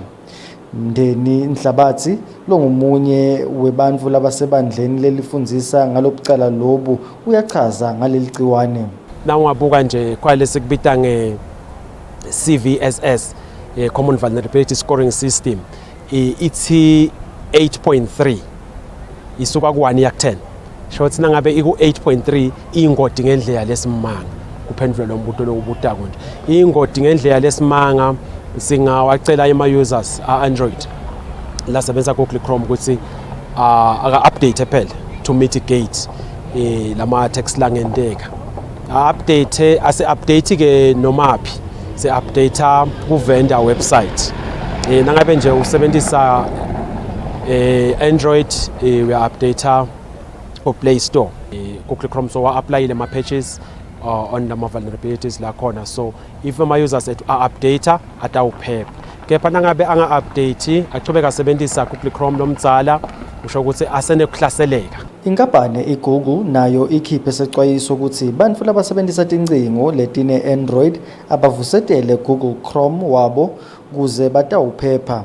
Le nkampani iphindze yacwayisa nekuthi nabangakwendi lokhu tigangi titawukhona kwenta bucala ngetincingo tabo bangati nekwati. Tindzabeni teSwatini TV kubika Themkosi Mavimbela eMbabane. Inhlangano letiyahlukene lokufaka ekhathi inhlangano yesiphambano lesibovu, inhlangano yakamhlaba lebuketa indzaba tebamfana naletinye lapha eveni setivele ticalile ngemkhankaso umgcini wesive behavioral change lohlose kuthe eMaswati atiphathe kahle alandzele yonke imigomo yekuvikela kwanza kwemkhuhlane i-COVID-19. Wanda Gininza wenhlangano yesiphambano lesibovu uthi kulomkhankaso sebakhona kufinyelela kubantu labalinganiselwa ku-10,000. Enyangeni yemphala mhla tinge-24 mvunankulu welive Ambrose Dlamini usukumisa nokusemthethweni umkhankaso lobuke ukuthi bamfelive lakangwane batiphathe kahle batinake kulesikhathi semkhuhlane i-COVID-19 imgcini wesive behavioral change campaign. tinhlangano lokufaka ekhatsi inhlangano yesiphambano lesibovu, inhlangano yakamhlaba lebuketa indzaba tebantfwana UNICEF kuleli naletinye tusukumele etulu lomkhankaso.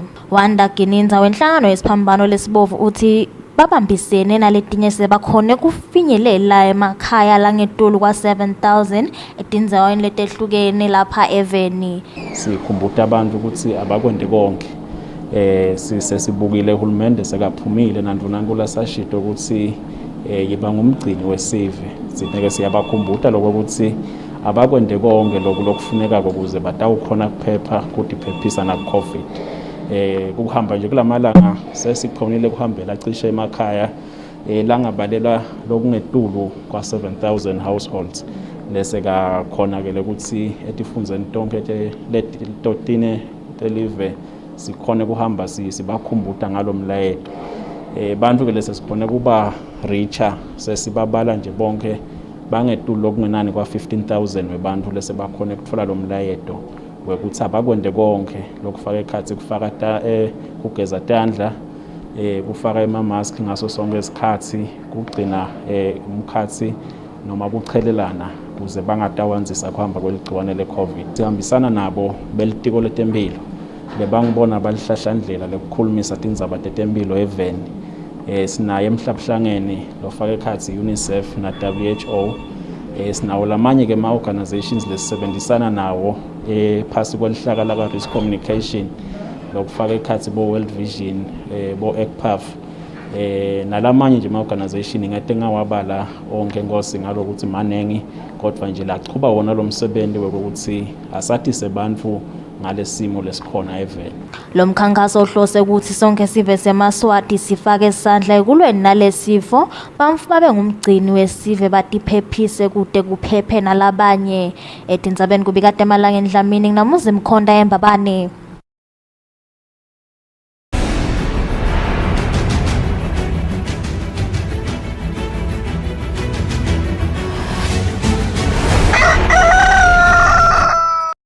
Mbukeli kulesikhathi sitawubuka tindzaba temidlalo.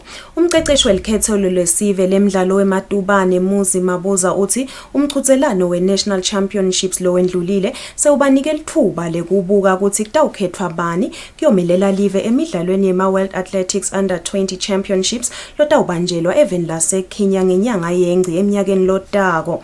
Mabuza uthi badlali labancane ngibo labatawunikwa lithuba lekuyomelela live. Umdlalo wematubane emhlabeni bekubheka ukuthi ibambe imidlalo yema-World Under 20 Championships kulomnyaka lesetulu. Kodwa ngezizathu seligciwane i-coronavirus, imidlalo itawubanjwa kulomnyaka lotako khona edolobheni leNairobi eVeni leKenya. Live laseSwatini kubheka ukuthi lingenele lemidlalo lapho khona umceceshi welikhethelo lemidlalo wematubane kuleli Muzi Mabuza ufete ukuthi imidlalo yema-National Championships lecetha kwendlula kulenyanga lephelile yabanike lithuba lekubuka ukuthi batawukhetha bobani ukuthi bamelele live kule midlalo. Uyazivetela nebasubathi labasesebancane ngoba kunemchutselwano letako lefana njengekuchutselwana kwetemhlaba lotaba ukhona la eAfrika eKenya kulomnyaka lotako nakuphela nje ama-Olympics kudalo lapho kwesikhathi sibuke ukuthi ngeke sesithole i-team yebantwana labangaphasi kwa 20 sebake bahambe bayi-team for labo relay bo 4x1 and kuyobuka lokho nalokunye nalokunye. So kube kuhle ukuthi khona lesibabonako siyathemba ukuthi sisachubeka sitababeka babe kanye kanye nabo balithole lithuba ngoba sikubonile kuhlupheka lesikubonela ukuthi sibe ne-athlete linye nasibuka kubophumlile nabo sibusiso bese usabona ukuthi baphila abanye labanabo laceleni ngeJanuary nasibuka embili sesitabuka sibaphakamisa njani ukuthi labantwana babe igroup kunokuthi kube ngumunye ngamunye. Lemidlalo iye inikete lithuba tingijimi letincane tingaphansi kweminyaka lengama-20 ukuthi tivetele umhlaba emakhono ato. Lomchutselano wema-World Under 20 Championships utawuqala mhla ti-17 kude kube ngumhla tinge-22 enyangeni yeNgci khona eVeni leKenya. Etindzabeni teSwatini TV kubika Samukiswe Khoza kanti umbiko uhlanganiswe nguFabrice Msonera eMbabane. Mbukeli tiguqa lapho tindzaba tensimbi yesikhombisa ekseni kanti ke mbukeli umlingani samkelisiwe khoza sovele utanabo belibandla lelibuke ukuthi sive siphepha kanjani kude tinyoka njengoba mbukeli saduthi sekuqalile kuyashisa tinyoka setiphumile tifuna letingakudla batasichazela kabanti ke ukuthi engabe wena uphepha kanjani nekuthiwenda kanjani uma ngabe ubona yona inyoka hlala nathi mbukeli ungayinzaho.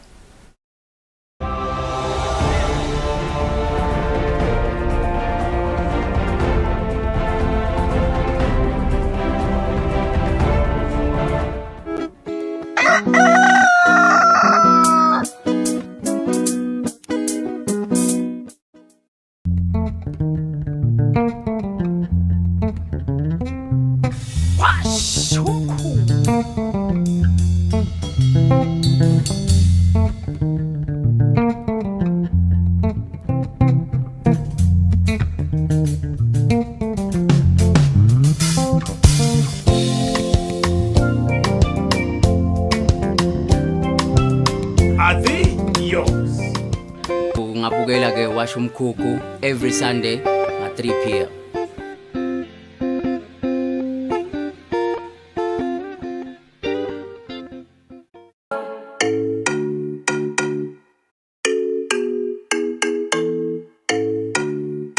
Your favorite music show is back. We're bringing you the hottest music videos and live studio interviews with your favorite celebrities. We're giving you a front row seat to the latest fashion trends as well as your weekend gig guide. Join us live on social media and call in to send in your shout-outs. Catch This Weekend Eswatini every Friday at 5:30 p.m. live on Eswatini TV.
Malanga lamahle welcome back so lesiqhubeka nalo luhlelo kusile breakfast show kunguye lesithafu sanimukela nani maswahle sanza kuvulela wona umsakado waDoti Thombe esetinkundleni tekuchumana siyanemukela sethembisile ukuthi nayigabanca yona insimbi yesikhombisa zabe sinabo belibandla lelibuka thengabe ngendzaba yetinyoka siphepha kanjani kakhulukati malanga lamahle njengoba nyalo kusikhathi lapho khona lilanga lishisa kakhulu tinyoka tiphumile tifuna kona letingakudla endlini tetekusakata ke sesinale li volunteer la ka Anti Venom Foundation Gary Hater. Gary, welcome to our show.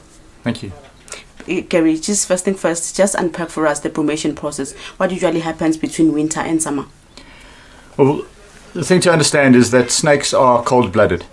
So they need the sun, the warmth to get energy. And as it's colder, they find a nice, quiet, dark place where they can spend the cold time of the year.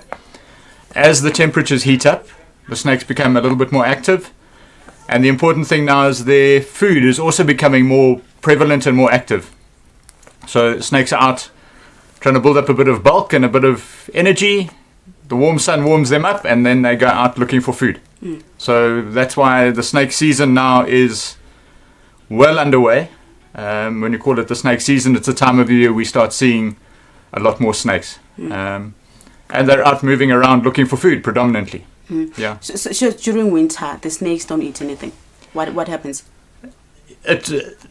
Their activity is a lot less prevalent. So it's not that they are completely in hibernation, for instance. They are still active, but on a much lower scale. In parts of the country where the temperatures are still quite high during winter, the snakes will still be active, but not as active as they are in summer. It's also their food is less active. Frogs and rodents and things are less active in the winter. There's less seed activity. The maize crops aren't being harvested. So the snake's food is less active. There's less for them to go and hunt. So they spend less time out in the open and moving around. Now, Gary, why is it important for us not to kill snakes? Snakes perform a very important role in the environment. It's a matter of balance. If we were to remove all of the snakes from the environment, their prey would become far too prevalent. We would have a plague of rodents in Swaziland. If you take all the snakes out, the rodents, for instance, rats, mice, would have no predation. They would get into the fields. They would eat all of the seeds that you're growing in your fields. They'd eat your fruit, your vegetables, your maize. And the thing with rats and animals like that, they do carry diseases. So the snakes are actually providing a service of removing disease-carrying animals from our environment. And the other thing is that snakes actually provide a large amount of food for other predators. So be it birds, small cats, wild animals predate on snakes as well. So they're an important part of the ecological cycle. And if you remove one part of the cycle, it creates an unbalanced, and then we would have a rodent problem rather than a balanced environment. Now, Gary, one of the most interesting questions. What do I do when I spot one, especially in the house? Just unpack for us in the house and outside. What do I do exactly? Okay, so the first thing that I implore people to do is try and stay calm. Okay. You know, if you see a snake, try and stay calm and watch where that snake goes. Keep an eye on it. Keep a safe distance. Don't try and approach the snake. Safe distance? How safe distance as in a couple of meters, or if need be, move out of the room but towards the door where you can watch the snake. Snakes are not aggressive to people. They're just trying to move away. If they're also scared of people. Not some people won't believe. They're probably more scared of you than you are of them. So if you do encounter a snake in your house, give it a route out of the house, for instance. Open a door. If the snake can get past the door without encountering another person, that's the choice they will take. If the snake moves into a location where it's under a chair or under a bed or something like that, that it will feel safe. Because as soon as it goes into a little dark corner, the snake thinks, well, no one can see me. I'm safe here. I'll stay here. The best thing to do in Swaziland is to call one of the volunteers. There's a list of, there's probably about 45 of us around the country who are willing to come out and help remove snakes from wherever you encounter them with. So keep an eye on the snake and call the volunteer.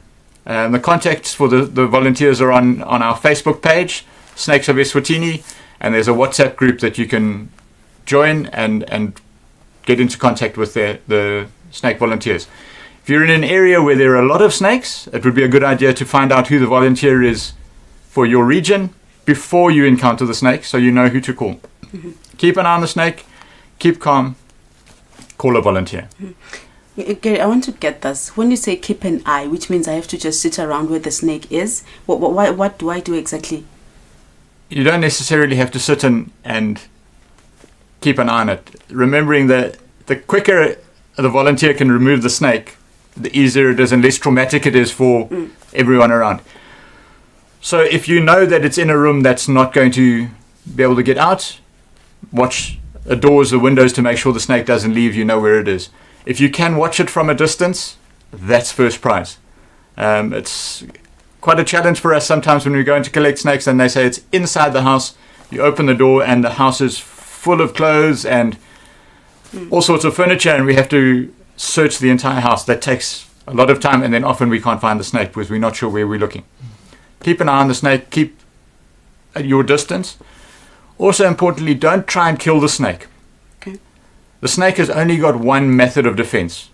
Its first option would be to escape. If it can't escape, all that snake can do is bite. And that's where you get the life-threatening instances or worse, death from people getting too close to snakes. So don't try and kill the snake, rather call somebody who knows how to handle that situation. Oh, continue. No. And yeah, it's just a matter of keeping calm. Remembering when you're running, you can't watch. So instead of panicking and run away, just try and stay Can calm. a snake chase me? Does it happen like that? A snake will not chase you with the intent of biting you, unless you've already attacked it and then it's just defending itself. Certain species try and intimidate you. They'll make loud hissing noises. It's very frightening. And the fact that you will then run away is a good thing. The snake has now scared you off. It has a chance to escape. The thing with the snake is if it sees the doors open and you standing in the doorway, it will try and get out that doorway. So the perception will be, it's chasing me. Move to the side and that snake will go past you. It is really trying to escape. Yeah. What are some of the dangerous practices that we do, Gary, when we see snakes, especially in Eswatini? I would say the worst is that people try and kill the snakes.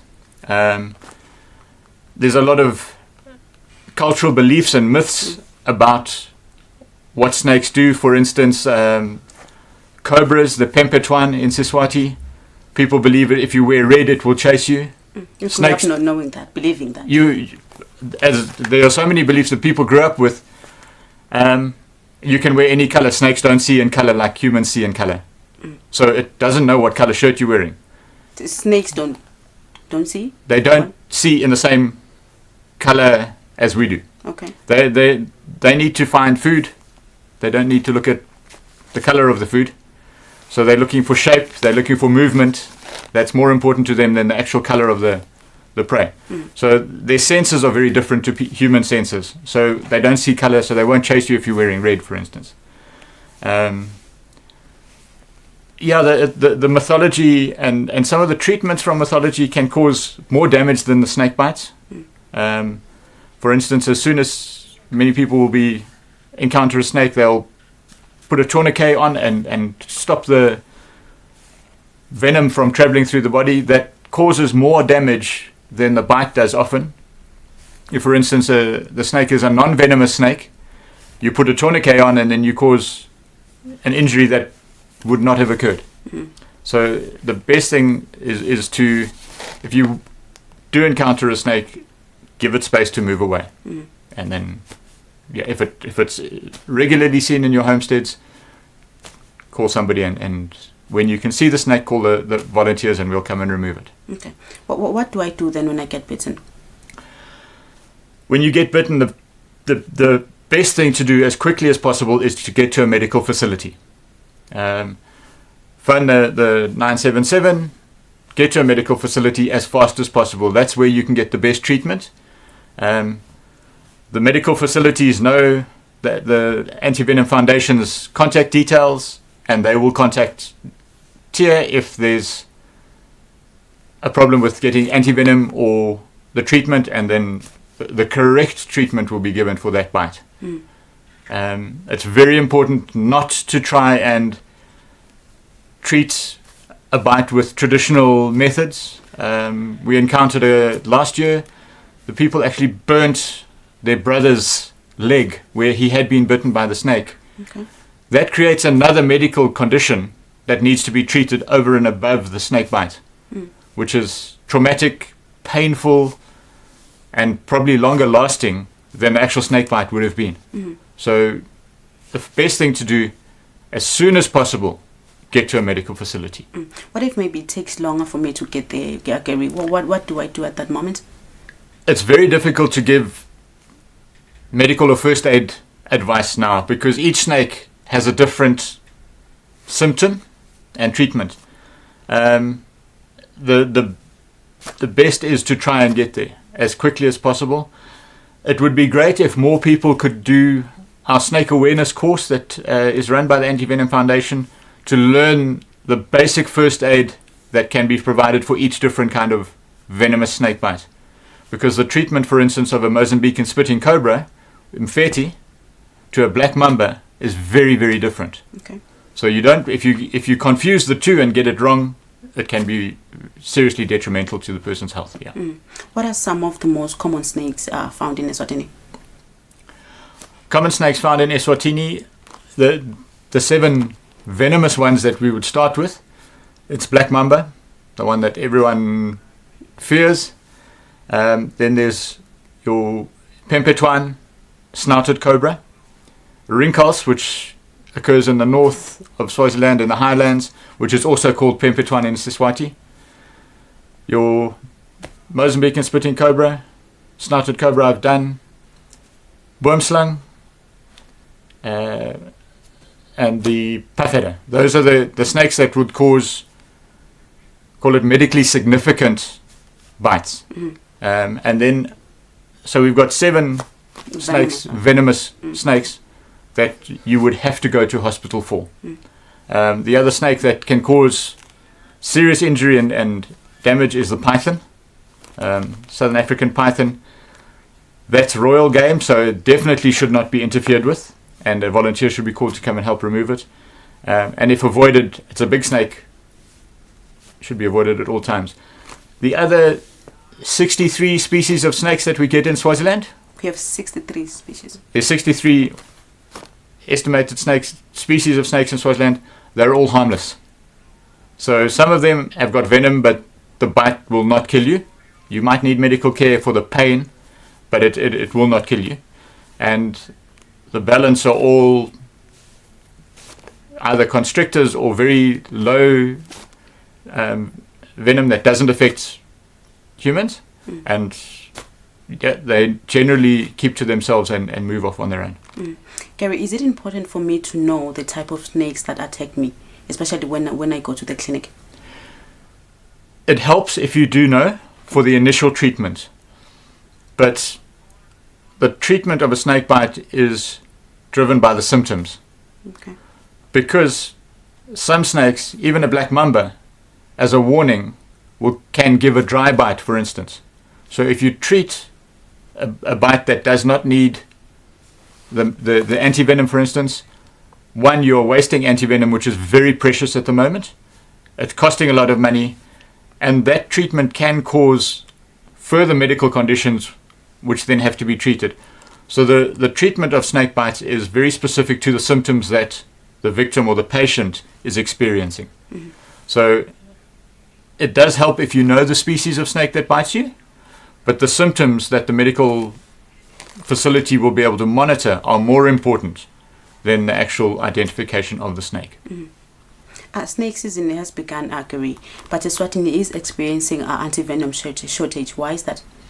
Unfortunately, the supplier of anti-venom is struggling to keep up with the supply. So it is not a matter of the Ministry of Health not purchasing enough. There is not enough anti-venom for purchase. So the Ministry of Health and the Anti-Venom Foundation are doing their best to make sure that we have stocks of anti-venom in the country, but there is not the anti-venom to purchase and bring in. It's not something that you can buy on an open market. It's a very specific medication, and it's specific to Southern African snakes. So you can't even buy, for instance, a anti-venom from North America if they've got a prevalence, because now they're going into winter. They might not need the stocks. Their anti-venom is not specific to the snakes that we have in Southern Africa. So it's a shortage of supply rather than a shortage of procurement. What is used, Gary, to make anti-venom? Don't you use maybe some of the poison from the snakes? It's a very complicated an involved process. What they do, and the process for making antivenoms hasn't changed over the last 50 years or so. What they do is they milk the venom from the venomous snakes, and then they inject that into horses, withdraw the serum from the horses, and then they create the antibodies that the horses build up because they're a bigger, stronger animal. They generate the antivenom from the antibodies of the horses. That process is one of the challenges with antivenom, in that if you're allergic to the antibodies, you will have an anaphylactic reaction to the antivenom, which is why it has to be administered in a hospital to be able to manage the symptoms of anaphylactic shock if you experience it. Now, Gary, with the shortage that we are experiencing as a country, can I replace the antivenom with any other medication? There is no other efficient treatment for snake bites. Interestingly enough, things like a mamba bite, you can keep a patient alive with artificial breathing and respirators. Unfortunately, there's also a shortage of those in Swaziland. So you would need a ventilator to keep breathing for the person with a black mamba. A bite from a Mozambique spitting cobra or a puff adder creates a necrosis where the skin starts to break down and the cells break apart, and it creates a very, very bad infection that needs to be treated with antivenom for an efficient recovery. If you can't get the antivenom, then the body has to fight the antivenom, and you start getting situations where there's loss of limb, legs, feet have to be amputated to remove the rotting flesh. Because if it isn't treated, then it can result in death. Only a few months into summer, how many cases have you received so far? I haven't got the exact statistics. I do know that in the last week or so, Tia is dealing with 5 or 6 bites, significant bites. And interestingly, with those of us in the industry, there's a little bit of humor, but it's very worrying. 3 of those bites were people who sat on the snakes and were bitten on the buttocks. Okay. So that comes to the other side of things, is be aware of your surroundings. If you are living in an environment where there are snakes, make sure that you keep an eye out for the snakes. Check where you're sitting. If you're collecting firewood, collect it carefully. Make sure there are no snakes in the log piles, things like that. Nice sheltered areas where the snakes would like to live often are like firewood piles, underneath grain bags or underneath blankets and things like that. So just be very aware of the environment that you're in and look. We do advise, if you do need to move around at night, if for instance you've got an external latrine at your house or your homestead, have a pair of gumboots at the door that anytime you go out at nighttime, somebody can just slip those gumboots on, walk. If they were to step on a snake, the gumboots are very, very good protection. Okay. So I recommend every homestead, when you have to move around in the evenings, a good pair of gumboots would be the best bet. And then if you can, a torch as well, so that you can see what's going on. Is it true, Gary, that some plants keep away snakes? Unfortunately, like I was saying with the snake's eyesight, they don't have the same smell and senses that we have. There are no plants that keep away snakes. Okay. So what attracts snakes to your homesteads is what they're looking for to eat. So for instance, if you keep your maize seeds in a shed, keep them in a sealed container that they won't attract rats. If you keep your millie meals, your foods in the bag that they come from in the shop, they'll leak onto the floor, attract rats perhaps, which will then attract the snakes. I always suggest a nice bucket with a sealed lid or sealed container, and that will limit their food coming to you. So that's the main attraction for snakes is food, especially at this time of the year. Their food is very active, and they will follow the scent of their food. Another thing to try and remember, if you've got dogs, don't put the water bowl right outside your door, because snakes also drink water. Okay. So if you were to leave your dog bowl right at the door, the snake might come right to your door, and then by chance it doesn't know which is outside, inside, it might go through the door just as it forages for food, and then you will encounter it inside. So the best thing, rather than planting anything close to your house and having a nice foliage around the house, is to keep nice clear areas around your house. Keep it nice and neat and tidy, so that if there are snakes around, you'll see them. It's a lot better than planting something that has a strong scent that might chase the snakes off. There is nothing. Doesn't help. It doesn't help. Keeping their food away from your home is a better deterrent. What about those people who keep snakes as pets? Yeah, there's the risk with that. I think it's something that you've got to be very aware of what you're doing. I wouldn't recommend keeping venomous snakes as pets just for fun. If it's for medical research, then fine. If you've trained in what you're doing, yeah, that's fine as well. But be very, very careful if you do it. And indigenous snakes are they've got a role to play out in the environment. They are much better out in that environment doing what they do. Gary, your message to people of the Kingdom of Eswatini before we go. Be careful. Okay. There are a lot of snakes out and active at the moment. Summer's here, it's getting warm, the rains are coming, frogs, rats, mice are starting to move around. Be aware that there will be snakes out there. Don't try and kill them. Don't try and be brave. Keep an eye on them and call somebody to help you if you need help.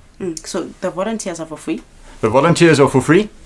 However, the volunteers need to raise money to get antivenom into the country for those cases where people do get bitten.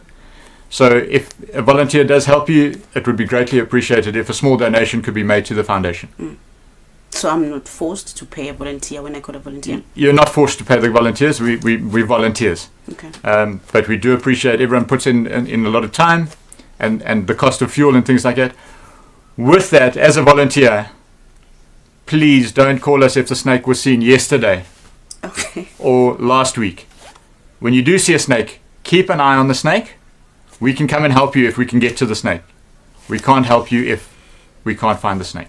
So keep an eye on the snake, call a volunteer, we will come, and if you can, a donation would be hugely appreciated. Thank you so much, Gary. Thank you very much. malanga lamahle besihlisene naye Gary Hater volunteer la Anti-Venom Foundation discuss manje sayidi Doro Space lephetha luhlelo Kusile. Good morning.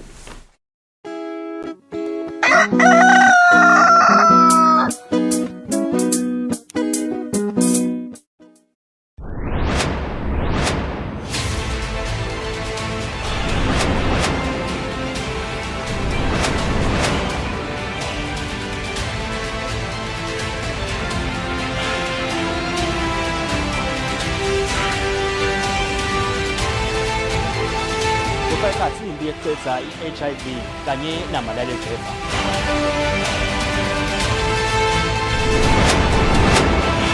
Kubika Sibusiso Ngubane anamba ngwadube katoma indaba kalavumisa Ndizabente Eswatini TV ngilingithini khule nginamba ngwadube Stemba bani.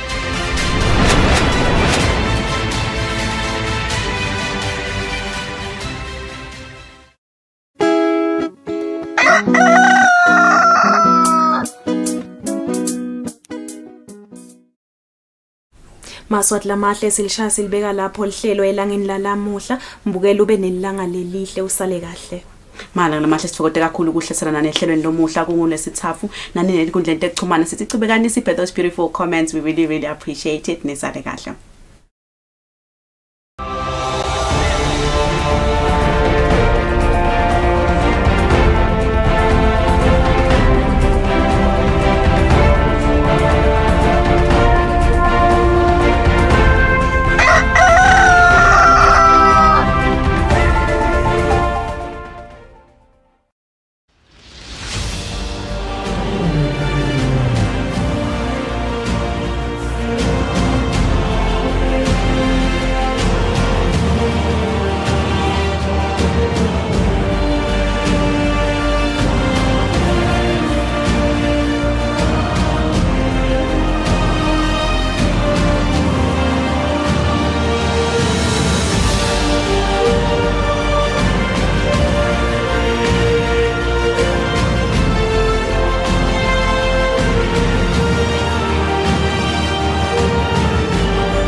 You are watching Eswatini TV, Sibuko seMaswati.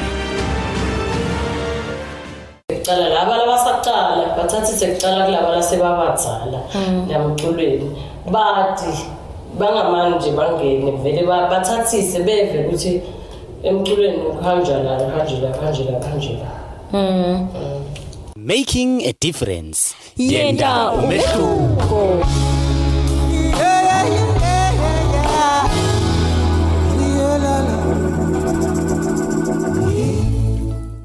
Saphinza sahlangana mbukele ehlelweni lethu le Making a Difference libito lami nginohlanhla ngwakathwala lapha ke ehlelweni sixoxisana nebamfule kubonakalako ukuthi sebawendile ke umehluko ngetindlela ke letahlukahlukene namhla ke ehlelweni lethu sithabe sixoxisana naye ke make lomhle kakhulu lowente futhi umehluko lomhle kakhulu khona lapha ke event la kaNgwane njengoba ngumake wekuqala ngaphandle nje kokuthi abe ngumake wekuqala wente nje info lehlukile wawenta umehluko njengoba abasibo bani